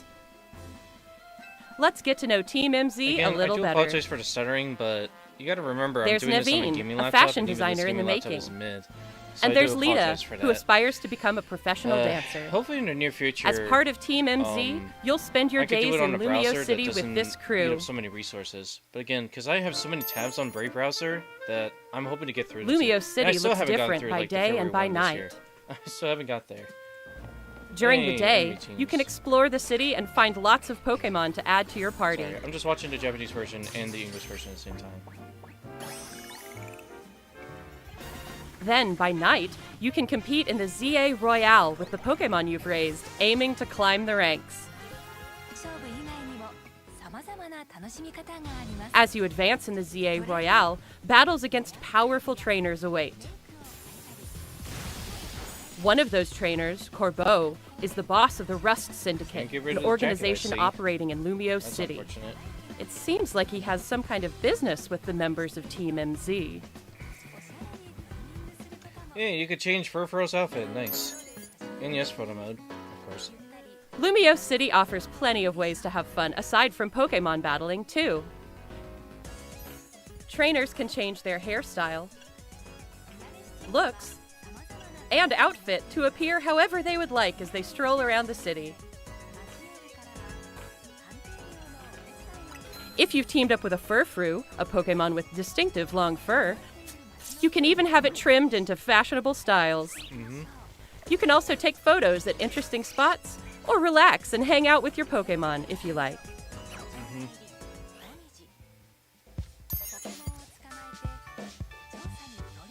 All kinds of encounters await you in Lumiose City. Emma, the best detective in Lumiose, will ask you to help with her detective work. You can find people around the city who need a hand and solve their problems. Oh yes, just like Legends Arceus, now we have Predator pals. Oh yes. Mabel that's is the acting director of the that's a feature Pokemon taken Research from Lab. Pal World. Of course. By catching Pokemon, Of you course. can aid Thanks a lot, her Pokemon. research. Yeah, let's In get return, the Predator you can pals, and now receive it's like a useful massive items for battlefield. your Of adventures in course. this game. Yeah, I figured there was only going to be like, I think Hidden Power Podcast mentioned there was only going to be like 1 or 2 Mega Evolutions, and that's it. Something strange And has been the- occurring in Lumiose City Dragonite, recently. Why do you look so weird? You have massive wings on you? Some wild you have massive Pokemon have wings on been your mega freaking evolving hand? on their own and going rogue. Are you These supposed to be like the so-called Mesa rogue version of mega Icarus? evolved Pokemon can't contain their own Why? strength and are the very definition of dangerous. Oh yeah, rogue Pokemon. As if like I haven't heard about To that. take from them Power. on, you'll need to fight Mega Evolution with Mega Evolution.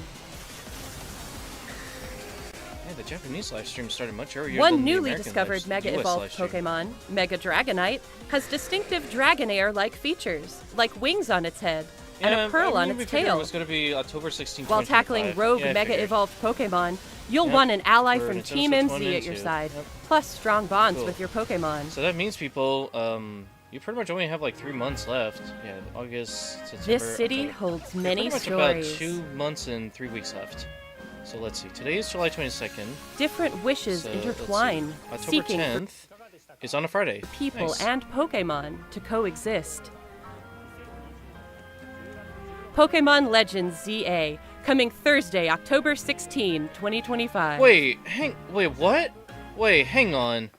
You're telling me Japan's gonna get it a week earlier? What? No way. Huh? What? Why is Japan getting it October 10th and this one's getting October 16th? What? Huh? Why is Japan getting it 5 days earlier? What? There's no way. Okay, I was gonna say, I was like, hang on, that's not right. What did you think? Pokemon Legends ZA is releasing on October 16, 2025. Okay, I was gonna say, I was like, oh my god, why did it say October 10th? We hope you're In the looking Japanese forward version? to your new adventures in Lumiose City. Thanks for watching. That's all for today's presentation. Thank you very much for tuning in.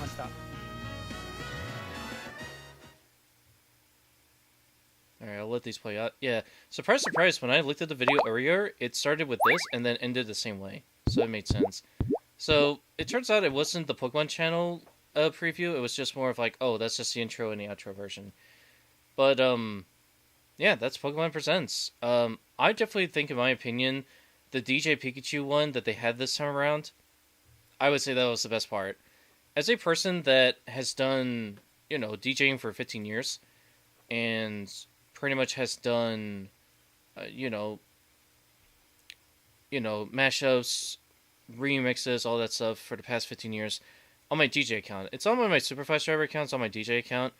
I've only uploaded maybe the Kids WB and the Cedar Point, the Fun and Only one.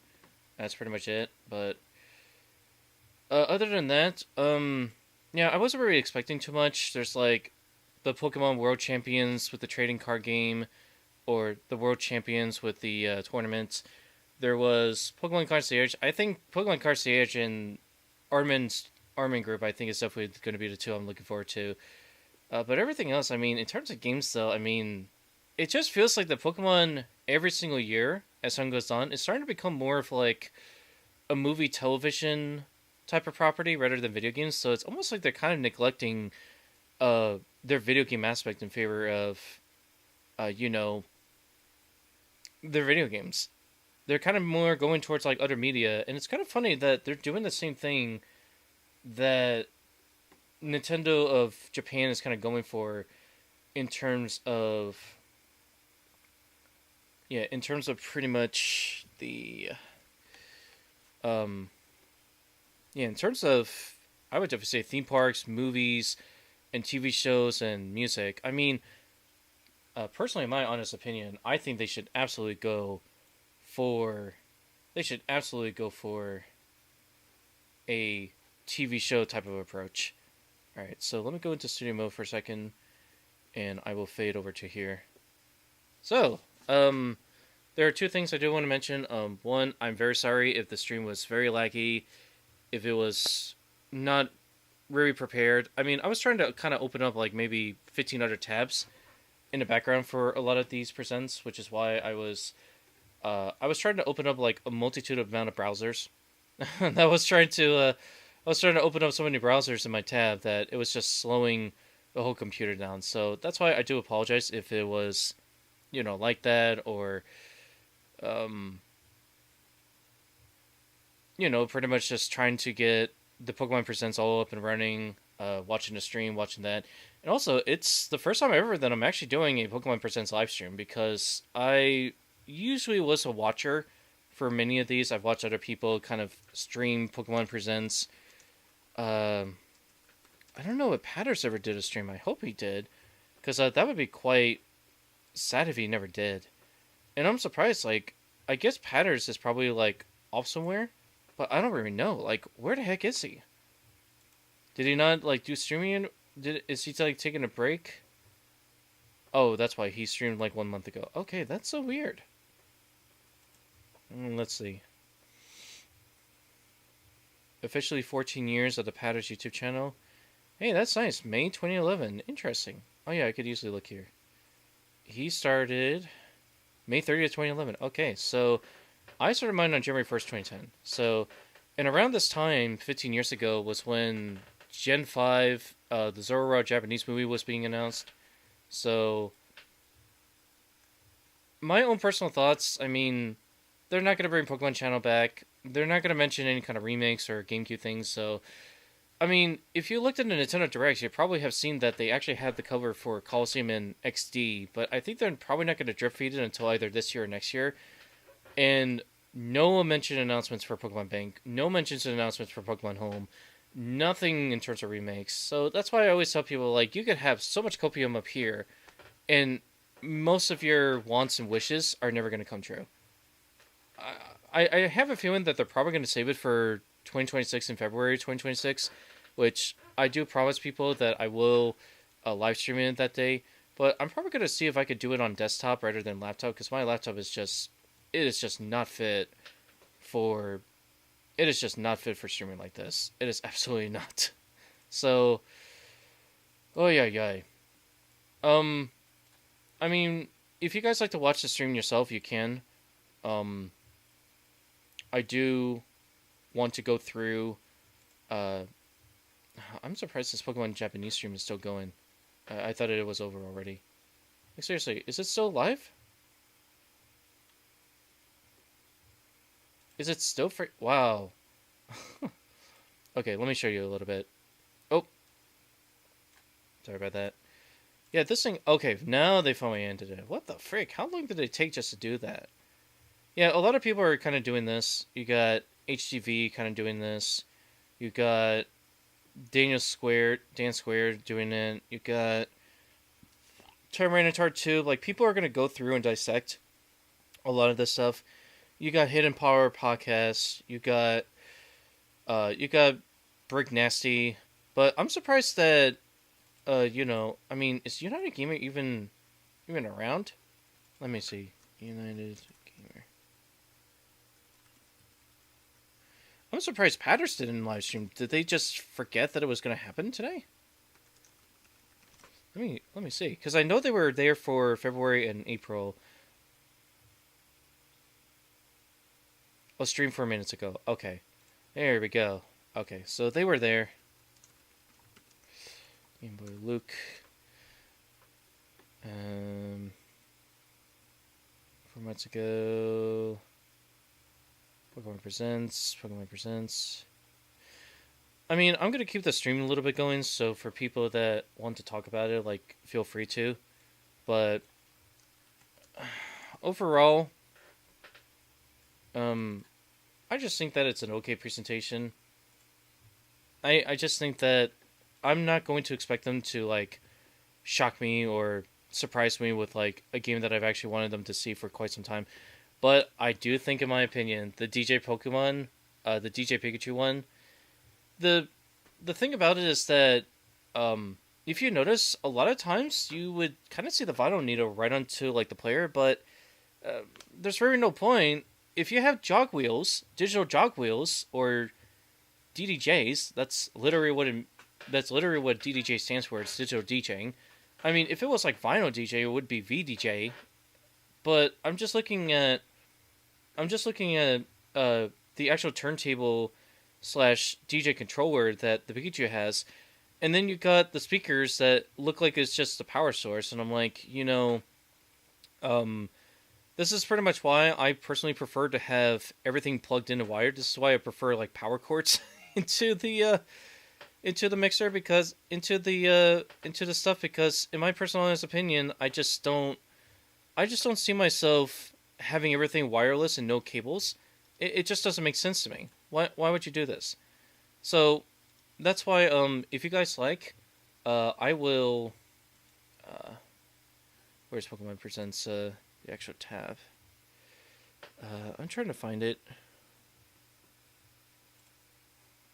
Okay, here we go. So if you guys like to watch it, I'm going to put in the link, the US version, and then I'm going to put in the, where is it, the UK version?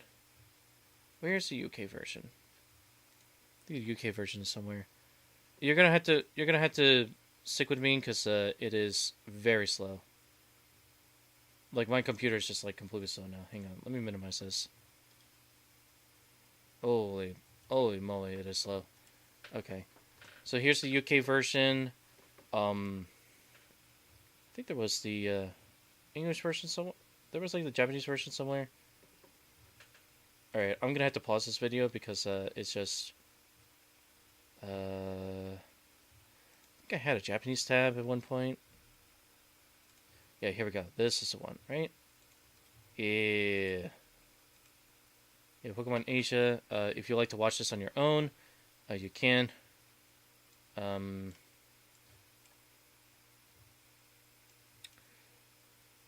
and let me...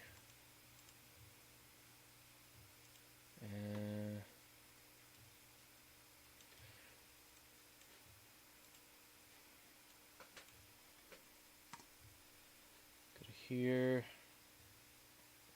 Japan, I don't need to watch your shorts.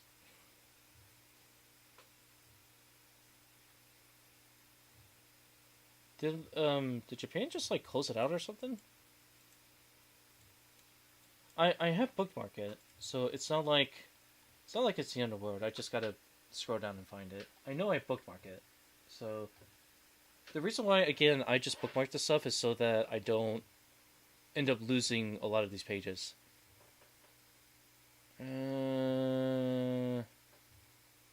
I have so many. I have so many bookmarks. Nintendo Switch, Pokemon Presents. Oh my gosh, I have so many bookmarks. Oh my god, it's gonna take me forever.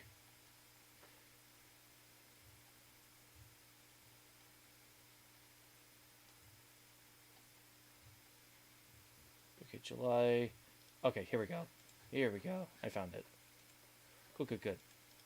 Okay, so if you like to, guys, there's the US version at the top, there's the UK version, there's the Asia English one with like DJ Pikachu and Pokemon Presents combined, which is like the English version, and then you got the Japanese version if you like. I'm just gonna mention this for those that are Pokemonster fans or Pokemon fans. There's a good reason why I haven't come back to the series in a very long time, and that's because, I just am not a Pokemon fan like I used to, but I do appreciate when Pokemon starts to like be like Nintendo Japan and diverse to other mediums. I mean, I'm actually glad that after the Super Mario Brothers movie, that Pokemon is actually taking a chance, much like what Nintendo's doing, but a lot of their products tend to be like, tend to take a very long time to make. I mean, the Pokepark Kanto one is not going to open until 2026. No, I'm sorry, 2027. Pokemon Champions, I mean, it's going to come out in 2026. I mean, that's kind of the perfect time anyway, because that's the 30th anniversary of Pokemon. A lot of people were speculating that Generation 10 was going to be mentioned or brought up, but so far it hasn't been brought up, which, to be honest, I'm actually kind of glad, because in my personal opinion, they should just wait until next year to do it. So, in my honest opinion, I just don't think that Pokemon is ever going to do, mention a remake for Colosseum, XD Gale of Darkness, Gen 5 remakes, all that stuff, because I just don't think that's ever going to happen, unless if they actually do, I'd be very surprised, but don't expect them to, like, bring up the ones that you want them to remake, want them to make, because Pokemon is just going to go their own path.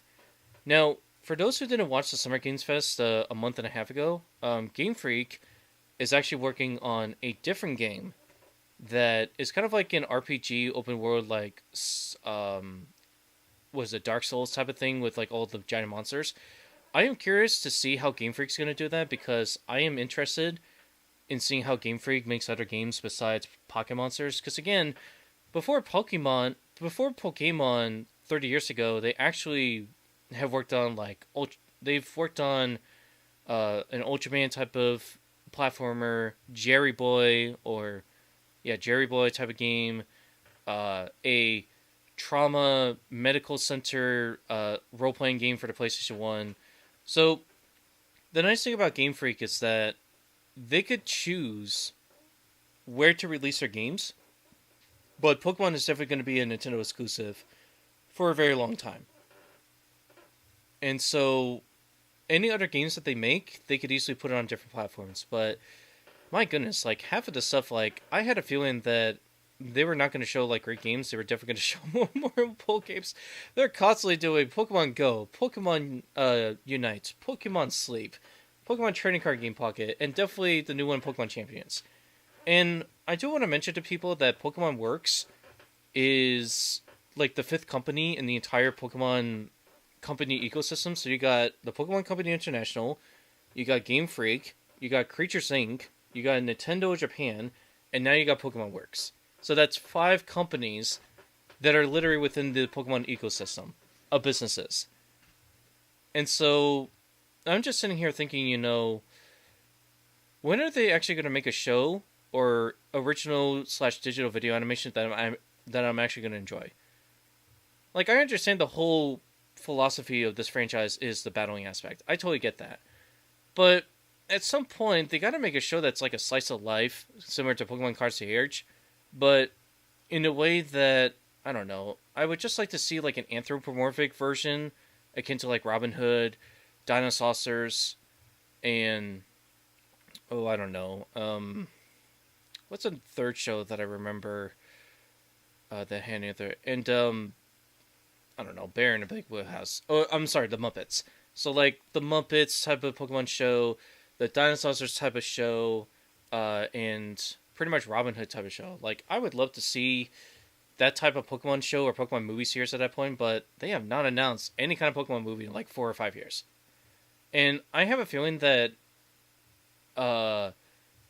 LM Studios, the one that makes all these movies, they haven't really done any kind of movies ever since Satoshi or Ash Ketchum left in 2022, 2023. So they haven't really done any kind of movies in a very long time.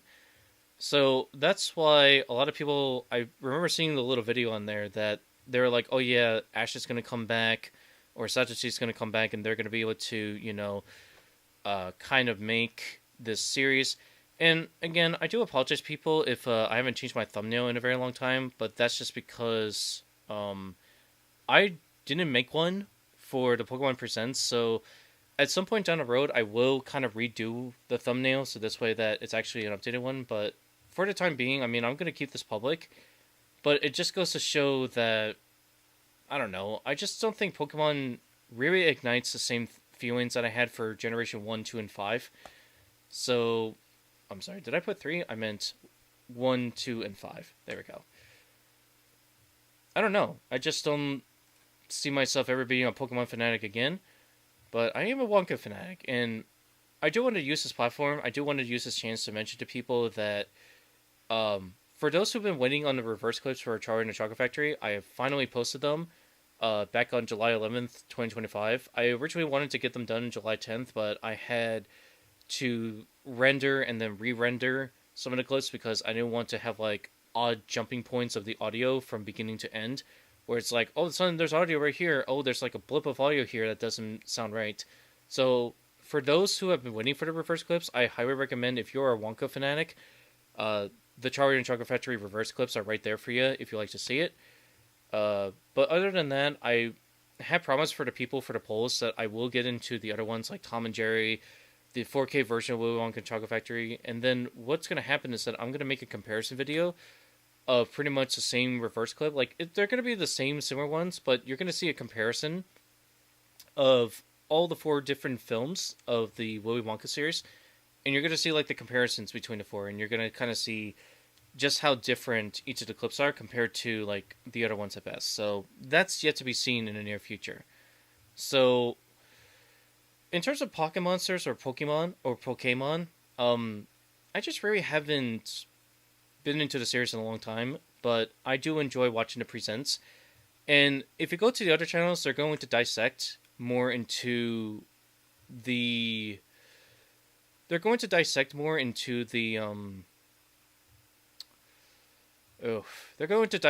into the Pokemon Presents, but if you guys like to watch in your own time, I have the links inside of the description. Again, for those that want to know, I started around 7:11 in the morning, or 7:08 in the morning, and the only thing I probably had was maybe drinks of Coca-Cola Zero, the Premier Protein coffee that I finished, and another protein drink that's orange mango, but it's like 20 grams. And the reason why is because I have, I think it's like type 2 diabetes that I have, but so far my sugar's been going down very much. I don't really eat a lot of junk food very often. And yeah, I know the soda's not very healthy for me, but I don't know. It's always kind of a nice drink to like, to stay awake or to like start your day. But after all of that, I mean, you know, it's going to get to the point where I'm like, now I'm just feeling tired at night. I actually start to feel sleepy around 9 p.m., 10 p.m. at night. So that's why when I got up, it was already like 4:50 in the morning. So I actually am getting like 6 hours of sleep. Surprise, surprise.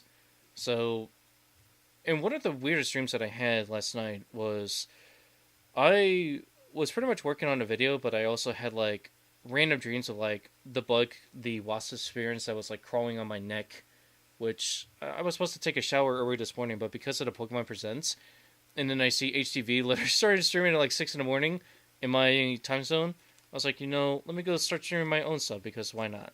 So, there you go.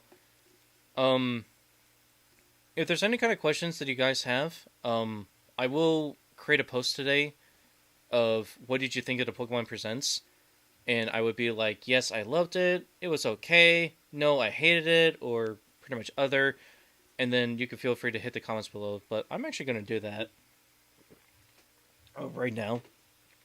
So this way that... sorry for my voice crack. I'm going to actually post it in the post, and I'm going to actually post it in there, so this way that people can see it. Alright.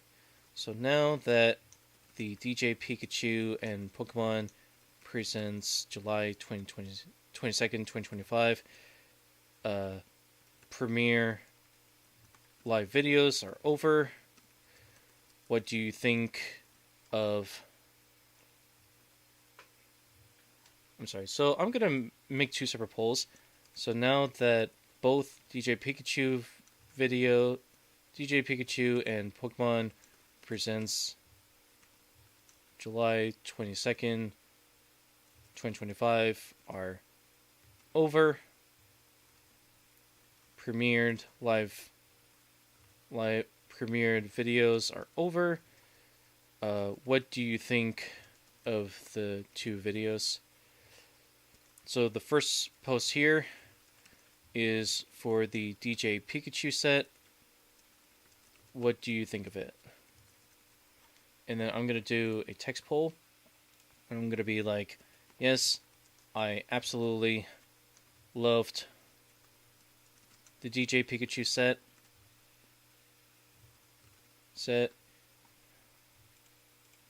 Meh. It was okay.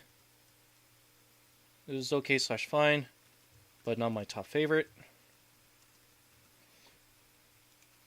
No, I absolutely hated it. Slowly and clicked off of the video, if you want to do that.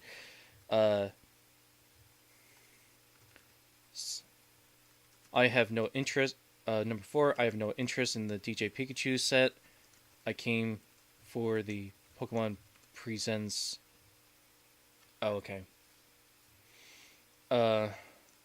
No, didn't care for it. Only came for Pokemon Presents only. 2025.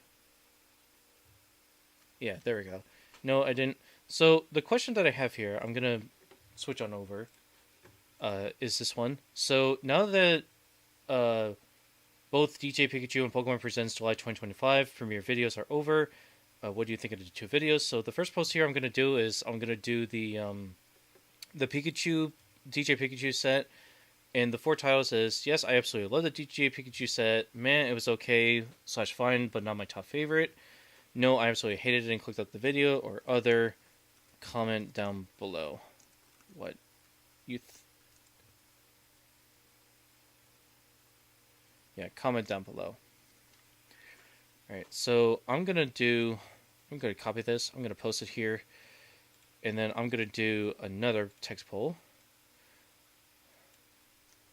Now that the first post is done, for the second post, I'm talking about the Pokemon Presents July 22nd, 2025 premiere.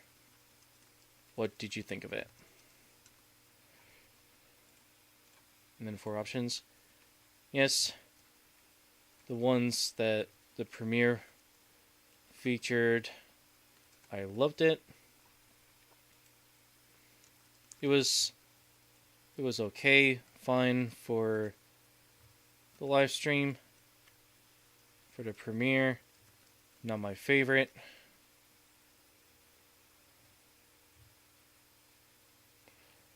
It was okay / fine. It was okay, so or fine for the premiere. For the July 22nd Pokemon Direct Pokemon premiere presents. No, they didn't feature my requested game Pokemon announcement or other. Comment down below. Alright, so I posted these 2.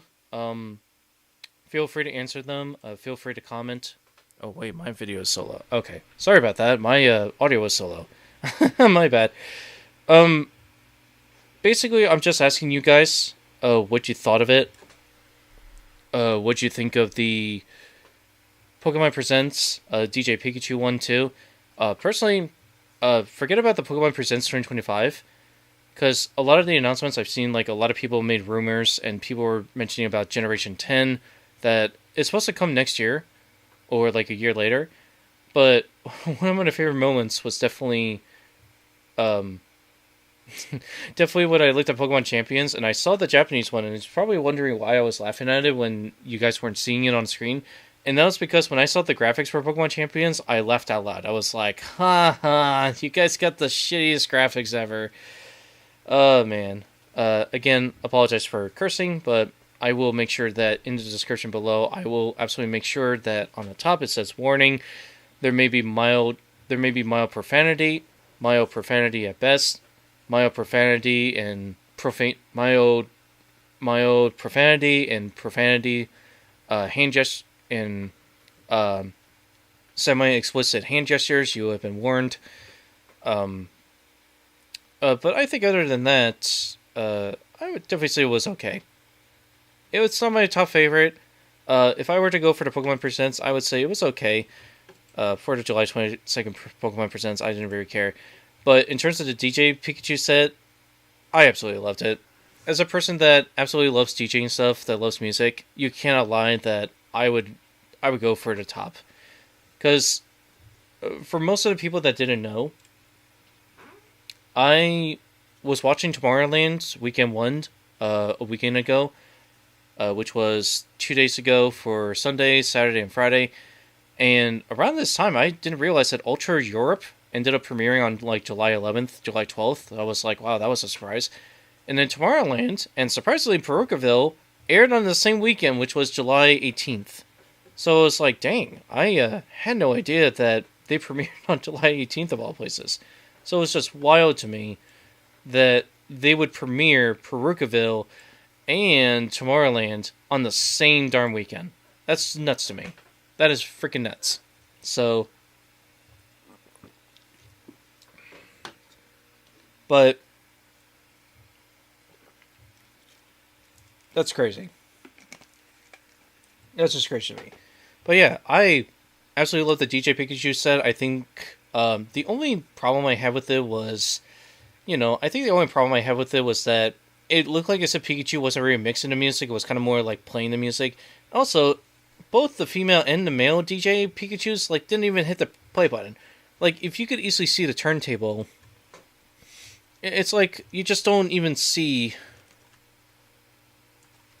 You don't even see the. I mean, if you even look at the. What was it? I mean, I've seen fan art. I've seen fan art of DJ Pikachu. Look a lot better than. I've seen a lot of fan art that makes it look like Pikachu's actually mixing, rather than the one I saw in the stream. Like, I was like, what kind of controller / turntable do you have on there, Pikachu? Like, what the heck?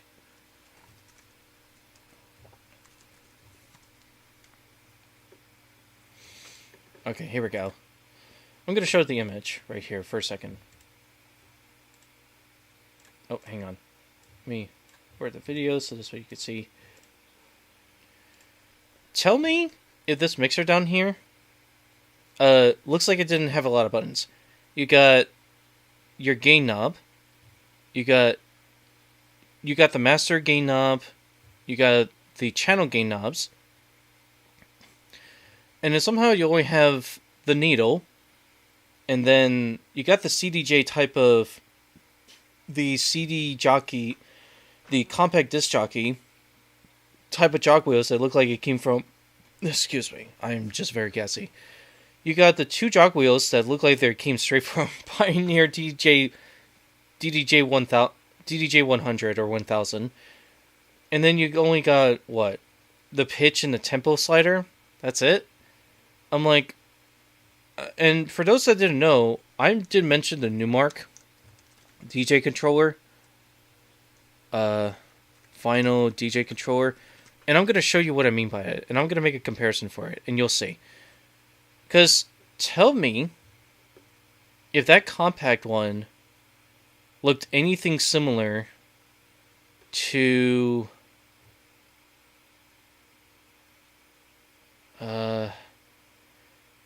please tell me that I'm not the only one that saw the controller and then thought of this.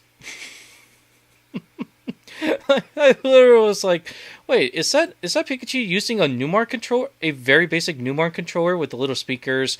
You got the pitch, you got the gain, you got the gain knobs up here, and then maybe you got like the level volumes up here. You got the you got the deck tracks up here, and then maybe you got like, I mean, take a look at this one, and then tell me that doesn't look like the Numark. So I'm gonna actually put this over here for a second, and you'll kind of see what I mean. So I have this one over here, and then I'll have this one over here. So I'm gonna show you it. Does this controller not look like the same thing that Numark has?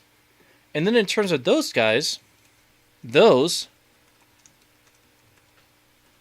are very similar to the DDJ 1000. I'll show you.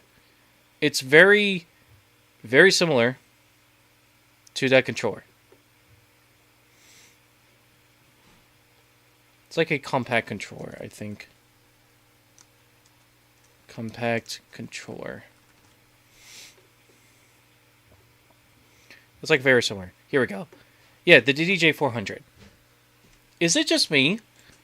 Or does it look like... Oh, no, I did not want to open that. Yeah, view image. Is it just me? Or does this controller here look way too similar to the Pioneer Record Box controller? I mean, look at it. It looks way too similar. It looks way too similar. The only thing is that if you know you're going to have like a screen in the middle, why the frick do you need a vinyl needle? It doesn't make sense. If you're going to go for a vinyl needle like this, Pioneer vinyl controller, well then my suggestion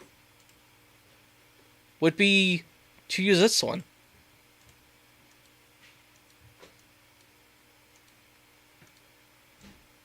Would be to use this one.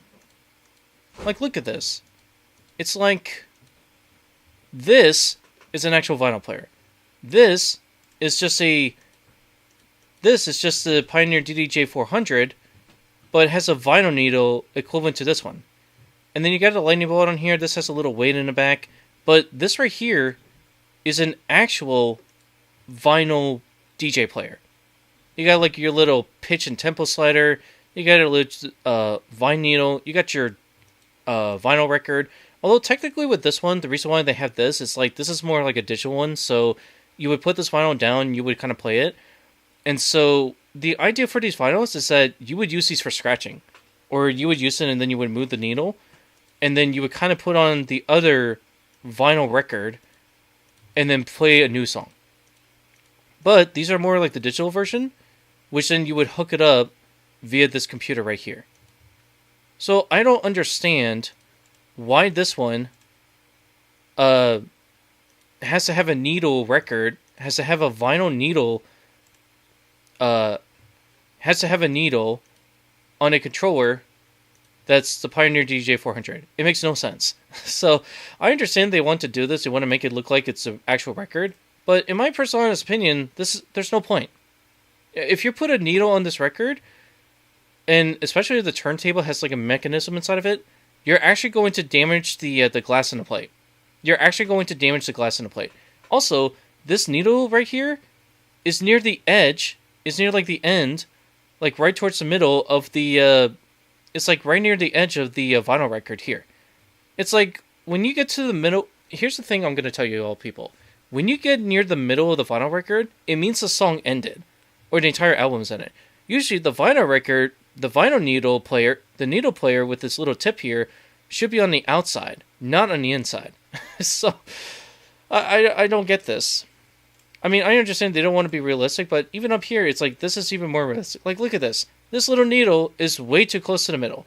It's way too close to the middle. That means like the song would have not been playing at all. But you don't need a vinyl needle player when it's digital. Yeah, you don't need that. Also, where's the Q pads? Where's the play and Q button? You got your volume faders, but they're all knobs. Like, where's the high, mid, and low gains? Where's the filters? Where's all these buttons? Where's the eject button? Where's the shift button? Where's the Q loops? Like, it's not realistic to me. I understand that, and there's not even a load button on here. So I'm looking at this and I'm like, yeah, the controller looks fake because it doesn't exist. There would be no way that DJ manufacturers would ever want to manufacture a digital DJ controller with a vinyl needle player on top of it. It makes no sense, and you're wasting a lot more parts that you could easily just go digital. And if you really want the needle player, then get with this one. Then get this one instead, the DJM 250 MK2.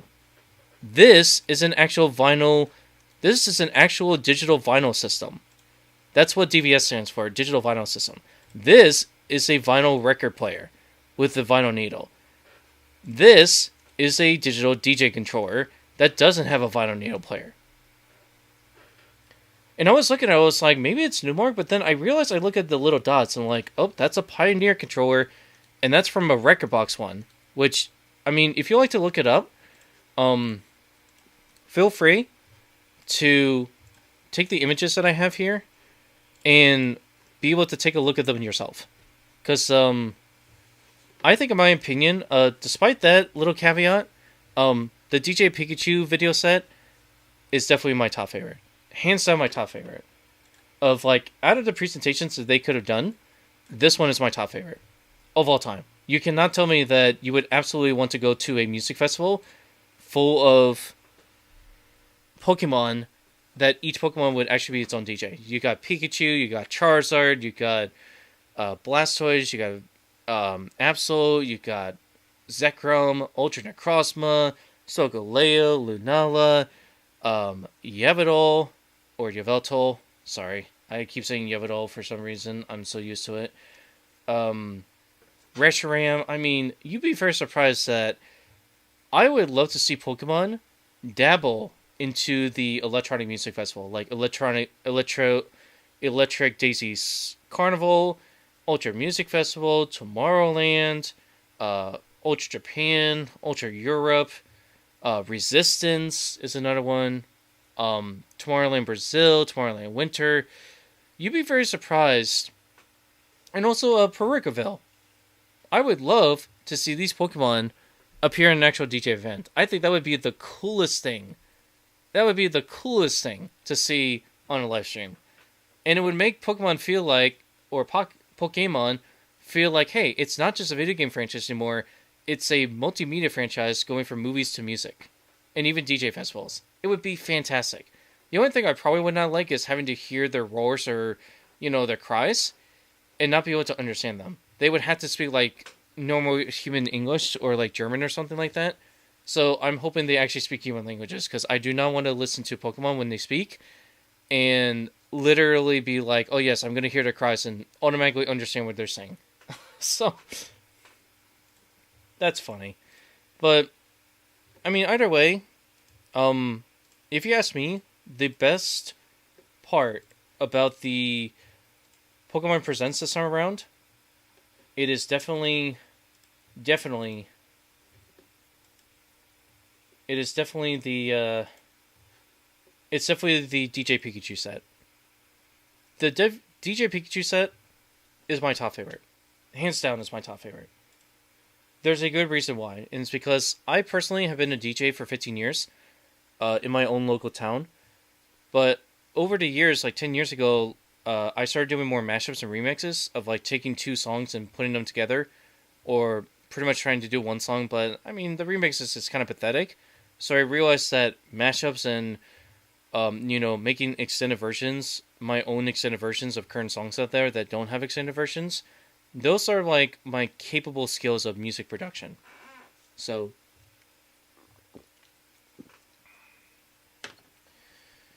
but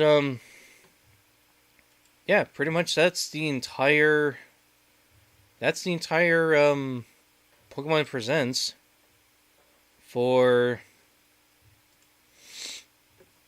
That's pretty much the entire situation for Pokemon Presents. And if you want to watch the video yourself, I have it linked. I have it linked in the video below, or in the chat if you want to see it. But just a quick refresher, I am going to go through. I'm going to go through the video just a little bit, just so that we could see. And I'm going to mute it, so this way that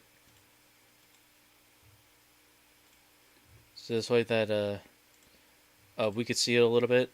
Yeah, it kind of starts off with the intro. Yep, there you go. And then it starts off with this person. Brown from the Pokemon Company International. Oh, sorry. Today, I'm excited to share There we go. details about the 2020. So you pretty much got Pikachu at the TV. This is pretty much like the last direct back in February of 2025. And I originally thought that when I saw this, I was like, yeah, that's a Pokemon TV. That's the Squish Pokeball TV from Pokemon Channel. I literally played Pokemon Channel, and this was one of the TVs that they included. So there's that. Then you got the 2025 Pokemon World Championships, and yeah, they're actually going to Anaheim, California, which is kind of ironic, because if many of you don't know, July 17th, 2025 was Disneyland's 70th anniversary. And it's been over 70 years since Walt Disney himself created the theme park back in 1955. That is a long time. Long-ass time to have a theme park like that. I don't think there's been any other theme park that's come close to the 1950s, with the exception of Coney Island in New York. I would say that theme park is definitely the oldest, but that theme park has seen better days, and it might close at some point, but who knows. But regardless, I'm very surprised that it's coming to Anaheim. But to be honest, I did see this like last year that somebody mentioned, oh yeah, it's going to go to Anaheim, which is kind of ironic considering Anaheim is also the city that Disneyland theme park is located. But what people may not know is that the Summer Olympics for 2028 after Paris is coming to Los Angeles. So yeah, back in 2024 was 40 years ago when it first came to Los Angeles in the 1984 Olympics. The year that the Russia boycotted the Olympics, and when America boycotted the Russian Olympics in 1980. So it's kind of strange to think in 2028 the World Olympics is going to be in Los Angeles, and then in 2032 it's going to go to Brisbane, Australia. But the IOC is kind of like trying to figure out where they're going to premiere their Olympic sporting events next, because it's getting to the point now where the city cannot provide any more money to host these Olympics every 4 years. They're like, well, we can't really host anymore. We can't really do this. And I'm going to mention this to you all. Around this time point, between July 1st up until the last day of July, which is, I believe, July 31st, was the original length of time that I made the Water World Olympics in 2011, which I unfortunately lost the email. And the only one I have left was the email response I mentioned to IOC. It's like, you don't understand. You got to realize this is a really cool idea, but, I mean, if you don't want to do it, that's fine. And I somehow lost the original response from the IOC back in 2011 because I don't know, I just probably deleted the email because I didn't really need it, but I wish I kept it. Because, man, that email is probably long gone, but who knows. But, regardless, I created my own Waterworld Olympics in July 2011, and it went originally from July 1st to July 31st of 2011. And ever since then, I've imagined in my head different places that it would end up. So 2013 was Lake George, 2015 was Ocean City, was Wisconsin Dells, 2015. 2017 was Ocean City, Maryland. 2019 was Seaside Heights. 2021, 4 years ago, was at Cedar Point again for the 10th anniversary. 2023, I believe it was somewhere in Kansas City, if I remember correctly. I can't remember. Yeah, it was in Kansas. And this year, it's at Virginia Beach, Virginia in 2025. But I kind of listed all the other ones in a document. If you guys are interested in Waterworld Olympics, that you'd like to know more about it, I may do a live stream or I may do a video of it at some point in the near future, maybe in like August, to kind of explain how the Water World Olympics kind of is set up, and then the exact locations that I've set it up for the next 100 years. I mean, you never know. By the time that we get to the 2100s, it may not happen, it may not exist, but that's yet to be seen. But the original length of dates for the Water World Olympics is that it would happen on the odd years. So it would be like 2011, 2013, 2015, 2017. So the World Olympics would happen like 2010, it would happen like every 40 years. The Water World Olympics happens every 2 years.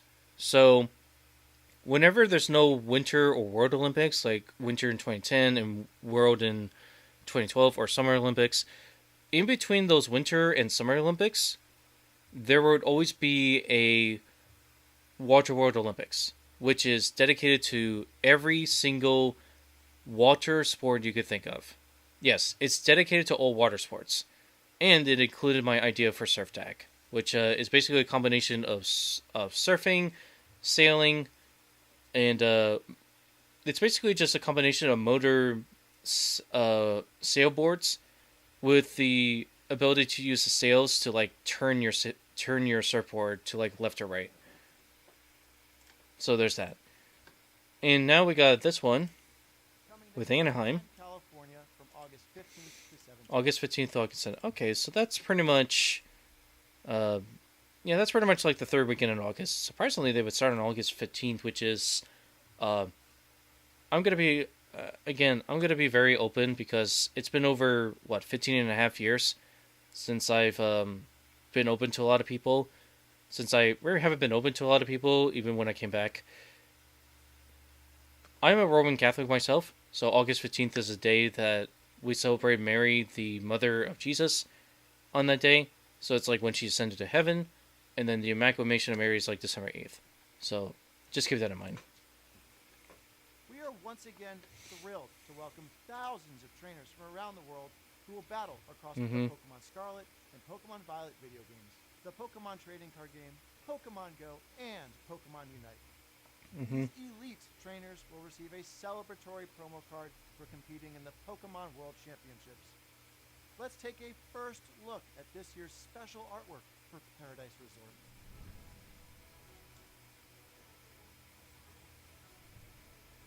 In 2025, we will host Championship Sunday in an arena for the very first time.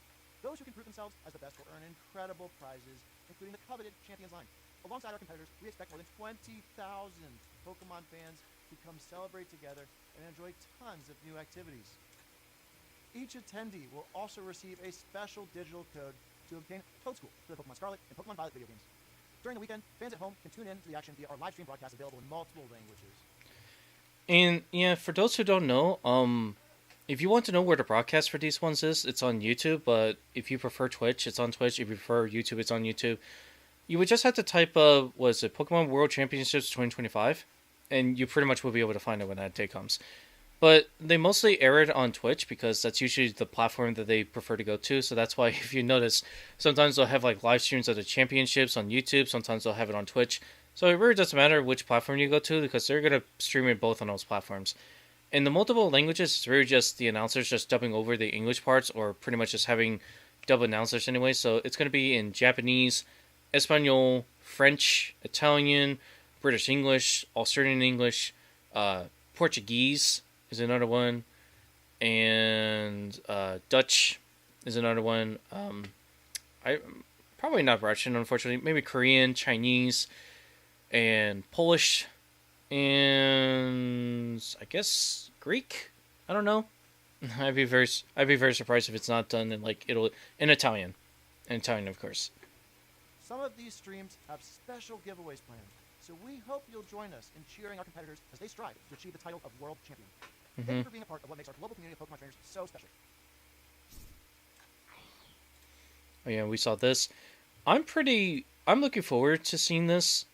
For those who don't know, this is actually what's called a digital video animation. So if you're not into the animating sphere, basically digital video animation, or as I like to call it, original video animation because of video cassettes and analog stuff, they're basically specifically made for shows that are not in the same format as a television show.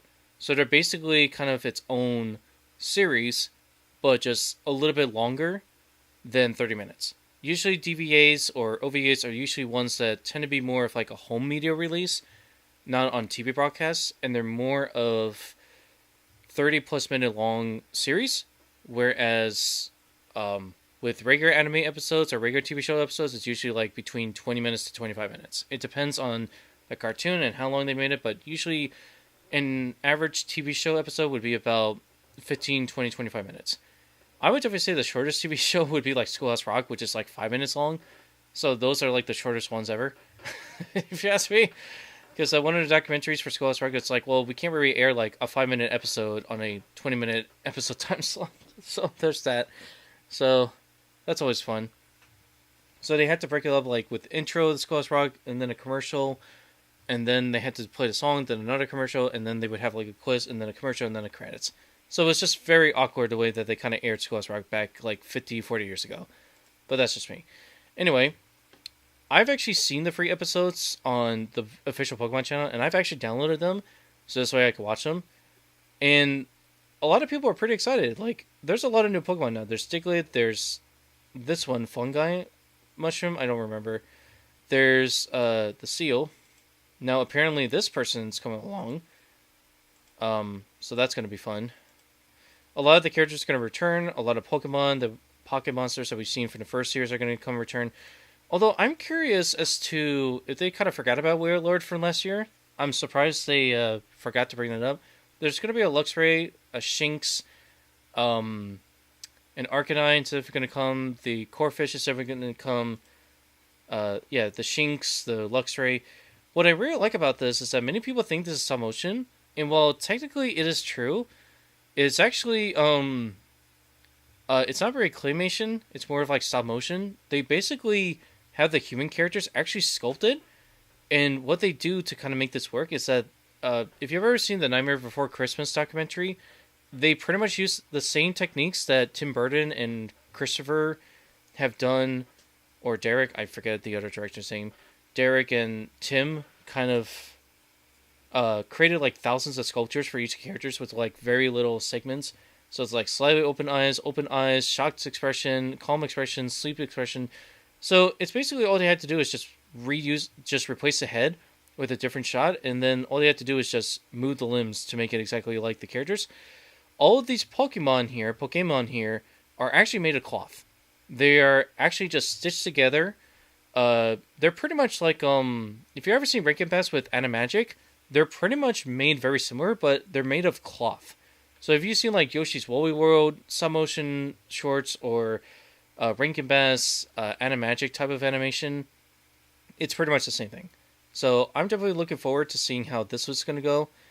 And I personally absolutely love this type of series. I wish they made more episodes of this. I wish this actually had like, I don't know, the same amount of seasons that Friends have for their show, but be my guess. And it's on Netflix of all places. Now with Armin and Pokemon, I'm actually very glad that they actually are going with this, because Armin Studios, for those who don't know, is a British stop motion company that's been around since the 1990s. They've been around for almost 35 years at this point. And this year I did mention in the live stream that Wallace and Gromit is celebrating their 20th anniversary since the movie came out, and 25 years ago since Chicken Run came out. So if you've seen Chicken Run, if you've seen Wallace and Gromit, and especially if you've seen Flushed Away, these are the guys that have made those characters iconic. And unfortunately, the original actor for Wallace, the human character, Gromit, I think Gromit is the dog character, Wallace is the human character. The original voice actor for Wallace, he unfortunately passed away either in 2018 or 2021, so they had to get like a duplicate actor that could sound like him, but it would just be very difficult to kind of replace the old actors. But if you know Armin, you're probably British, and these guys have been doing stop motion for the past 35 plus years, and they're probably one of the very few companies that are still left doing stop motion. There's very little companies. Art Cookie Productions got bought by DreamWorks. The one that did California Raisins probably just went out of business. The people who made the Mark Twain adventure movie kind of went out of business. And you'd be surprised how many companies that have done stop motion just went out of business. I think only Robot Chicken and Armin Studios, and I think maybe like, I don't know, maybe like one or two more companies are like the only ones left that do stop motion in full-length feature films and TV series. And the way that I saw their Wooloo ones, I don't know if many people would remember the sheep character, but it reminds me way too much of what was it? The sheep.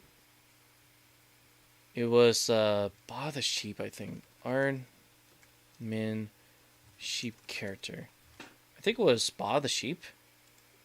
Shaun the sheep. If you've ever seen Shaun the sheep, if you've ever seen Shaun the sheep shorts, where did it go now?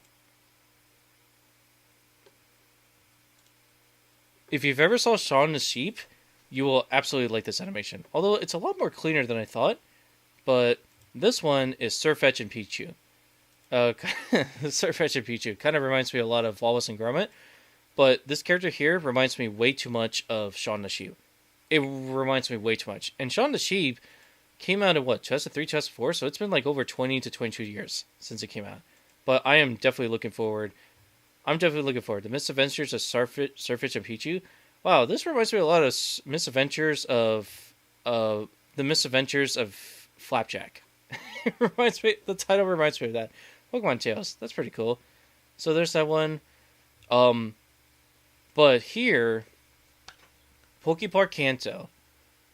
Pokemon, 20 years later, has finally decided to make their own museum / nature theme park of Pokepark. And I'm so happy they're doing this after over 20 years. Because for those who don't know, I didn't even know about this Pokepark, and I thought it was a separate thing, but I didn't realize the Pokepark that they actually attempted 20 years ago was actually part of the Osaka World's Fair of 2005. Which is kind of interesting to know that there was a Pokepark 20 years ago, but it was kind of more of like an actual amusement park rather than you know, pretty much a separate theme park like Disneyland or something.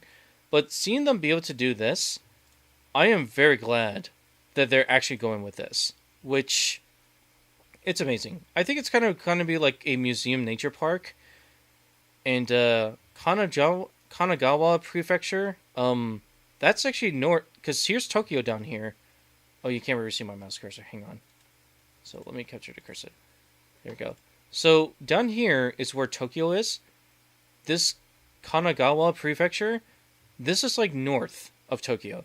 So this entire area right here, this is the entire Kanagawa Prefecture. So you have the Tokyo Prefecture down here. You have Kanagawa over here. You have another prefecture over here. But this entire place is literally just Tokyo. And I'm actually glad they're actually going to do this, because it's been over 20 years. If you're like, oh my god, what is Pokepark?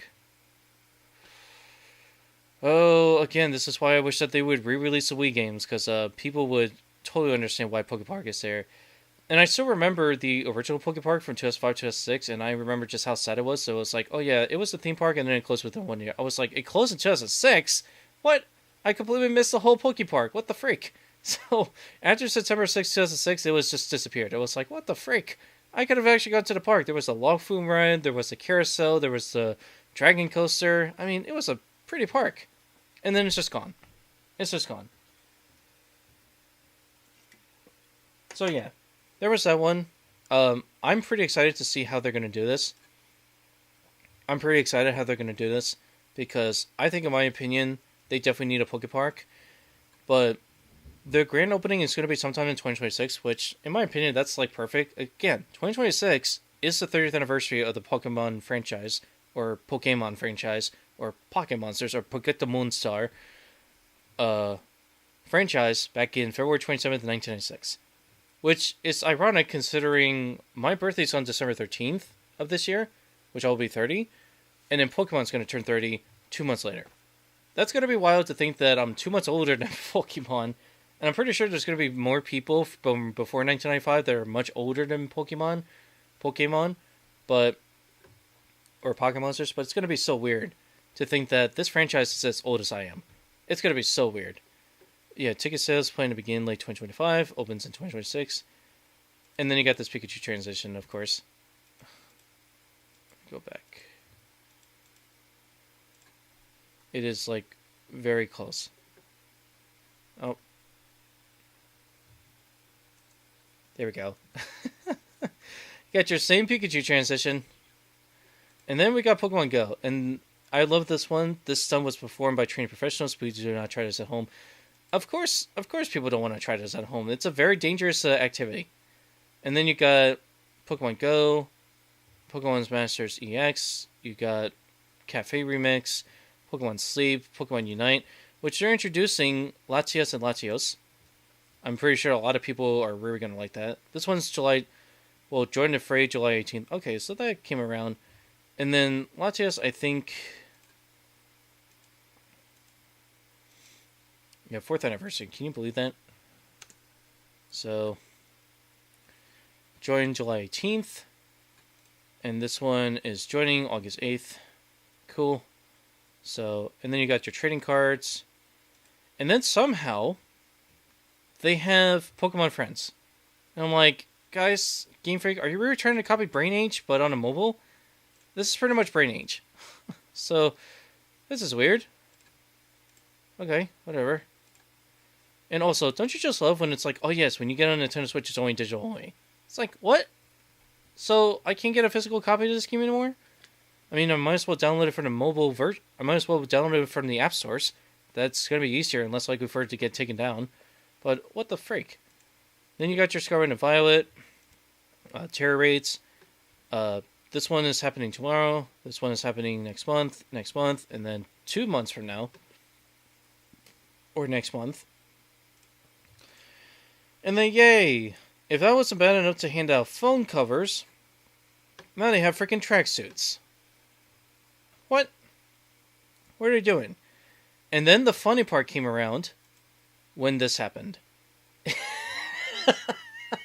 had to laugh at this because this was so funny. I was like, yeah, that for sure was really deceptive. And now Pokemon Champions looks like this. Isn't it funny, guys, that it's like it looks exactly like the Gen 9 graphics? Get screwed, guys. Get fucked. I mean, this is definitely going to be for a lot of people's favorites that they're going to use these battles and all the gimmicks and whatnot.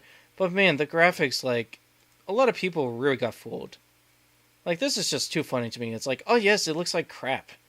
Oh yes, I love it when a Pokemon game looks like this. Of course, I love it.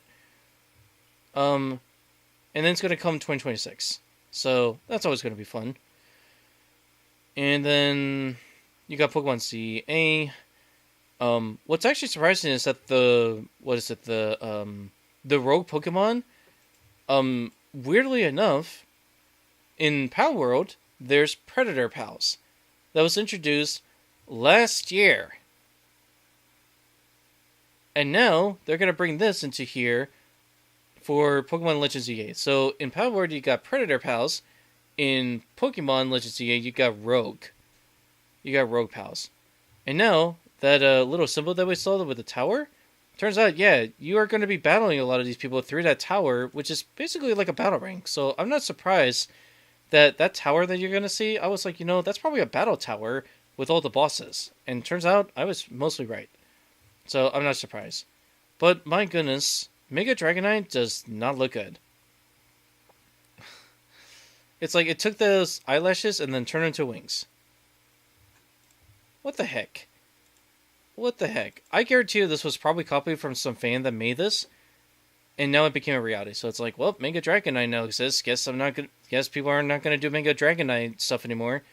Oh yes, and the massive orb in its tail and wings on its head. What? Why couldn't it just be on the back? So yeah, this is it's very weird. So, but we finally did get a release date. I'm not going to go through this because you could watch this on your own time. But I'm just going to skip ahead. Yeah, there's like day and night cycles. There's battles. There's ranks. There's all that stuff.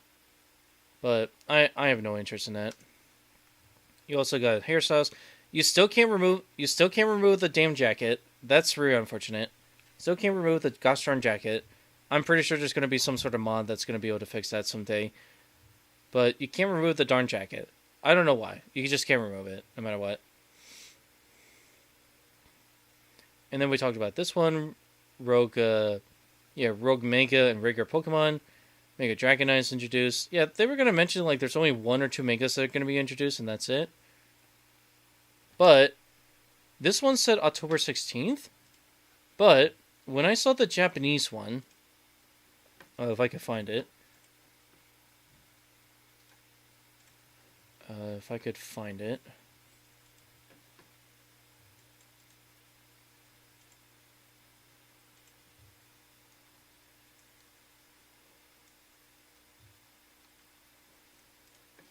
I'm just going to show it to you because I think this is just important that I show you. I thought that this said October 10th. I was like, wait, what? There's no way it could be October 10th. But then I realized, oh, it's October 16th. I'm so sorry. Yeah, so I was completely wrong. October 16th, October 16th. Why they release these games on a Thursday, I have no idea. But I have a feeling that it's probably just to, like, you know, get people's hypes up for this game. But why not just release it on a Friday? In the United States, more people would more likely want to buy the games on Friday. I don't understand why you have to do it on a Thursday. I don't understand that. Do you really need to do it on a Thursday, for goodness sakes? Like, I really don't think that would be nice to do it on a Thursday of all places. I think they should just do it on a Friday. That's just my opinion. But I digress. So there's that. And then pretty much that's it. There you go. And then it ends with the Pikachu outro like this.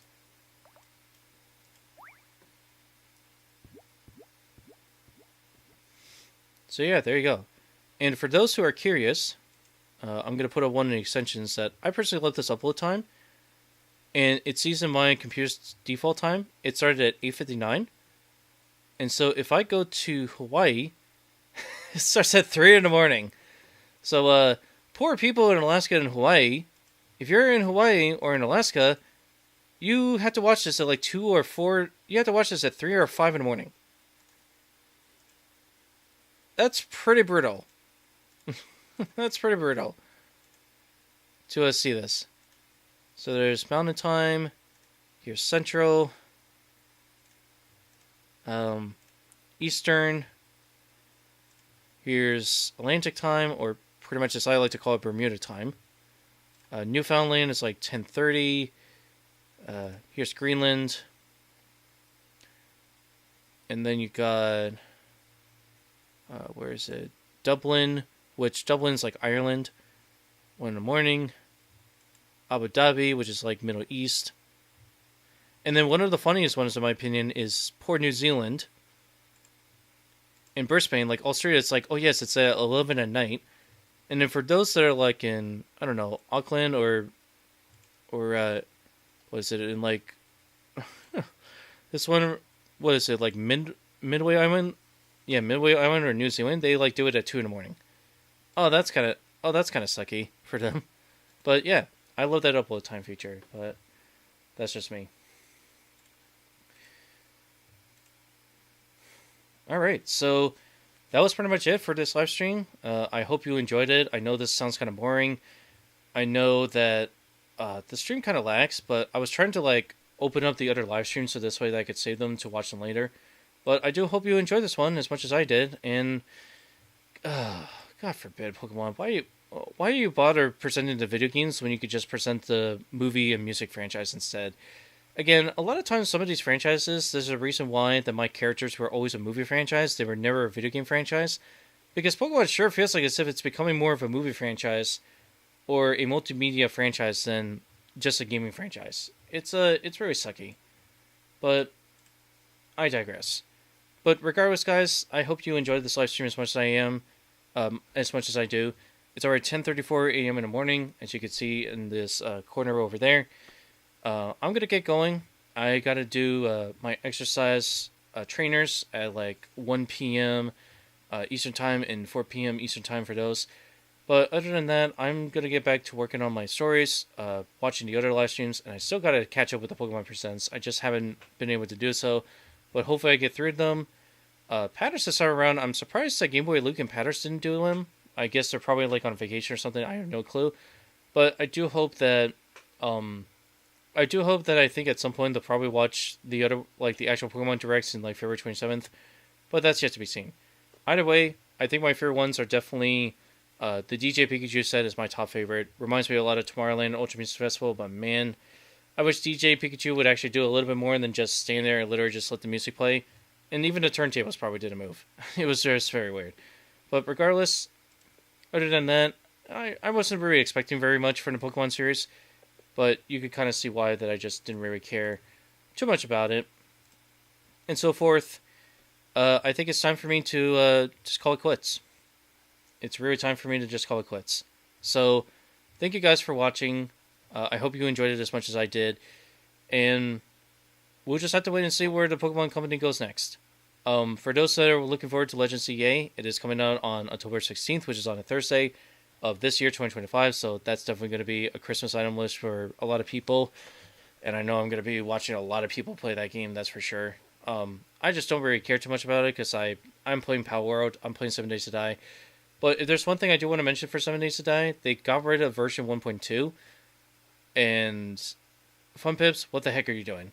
You literally just got rid of 1.2 that now my previous live stream of 7 Days to Die is like the only remnants of like the new game for 1.2. Like I literally just had 2 games made for 1.2 and now I gotta update to like 1.4 or something. So now I gotta redo all the mods again. So that's just freaking great. When is Fun Pips finally gonna let go of the game after like 13 years or so? When are they gonna, or 12 years, when are they gonna finally let go of it and just keep it the way it is? I hope to God that this year or next year will be the final time that they'll finally update the game and then just end it once for all. Like, this is stupid. But anyway, guys, I'm gonna get going. I got other stuff to do. I gotta get lunch. I gotta cook something for myself. I gotta eat. I only had like maybe French toast and drinks, but other than that,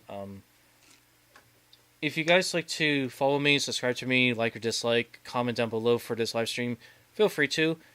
But I just gotta fix the thumbnail for it. I'll probably try to fix the thumbnail at some point in the future, but just remember it's the same thumbnail for like my other live streams, but I will definitely fix it at some point in the future, and it will definitely be like much more updated to like the Pokemon live stream. Because really all I need to do is just get the logo for Pokemon Presents, and then me for like just sitting here and be like, just being like, all that stuff. So we'll have to wait and see.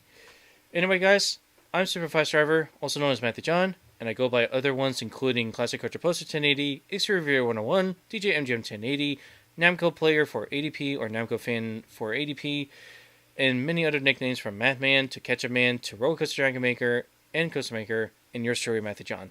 Take care, everyone. I hope you have a great day and a good night, and I'll see you guys in the future.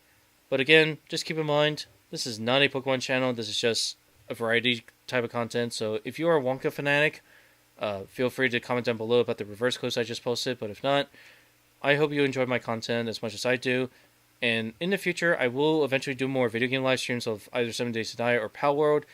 But I think in terms of Pal World, probably nobody's going to watch like the modded games, but we'll have to see. I do want to mention that September 20th, 2025, there will be a live stream detailing like the 20th anniversary of me discovering the internet through a school project, and I will try my best to try to find at least the Flash website pages that I used to go on at that time. So you're just going to have to wait and see, but I think the September 20th, 2025 one is going to be shorter, because it's going to only be like an hour or 2 hours long, so you'll have to wait and see. But until then, guys, I'm Matthew John, also known as SuperFlashDriver, and I'll see you all in a future live stream, or I'll see you around. Take it easy, have a wonderful day, people, and stay hydrated. It's definitely warm up here now, so definitely stay hydrated. For those in the southern hemisphere, stay warm, drink something warm, and bundle up, and you'll be okay. See you later, guys. I'm SuperFlashDriver. Peace.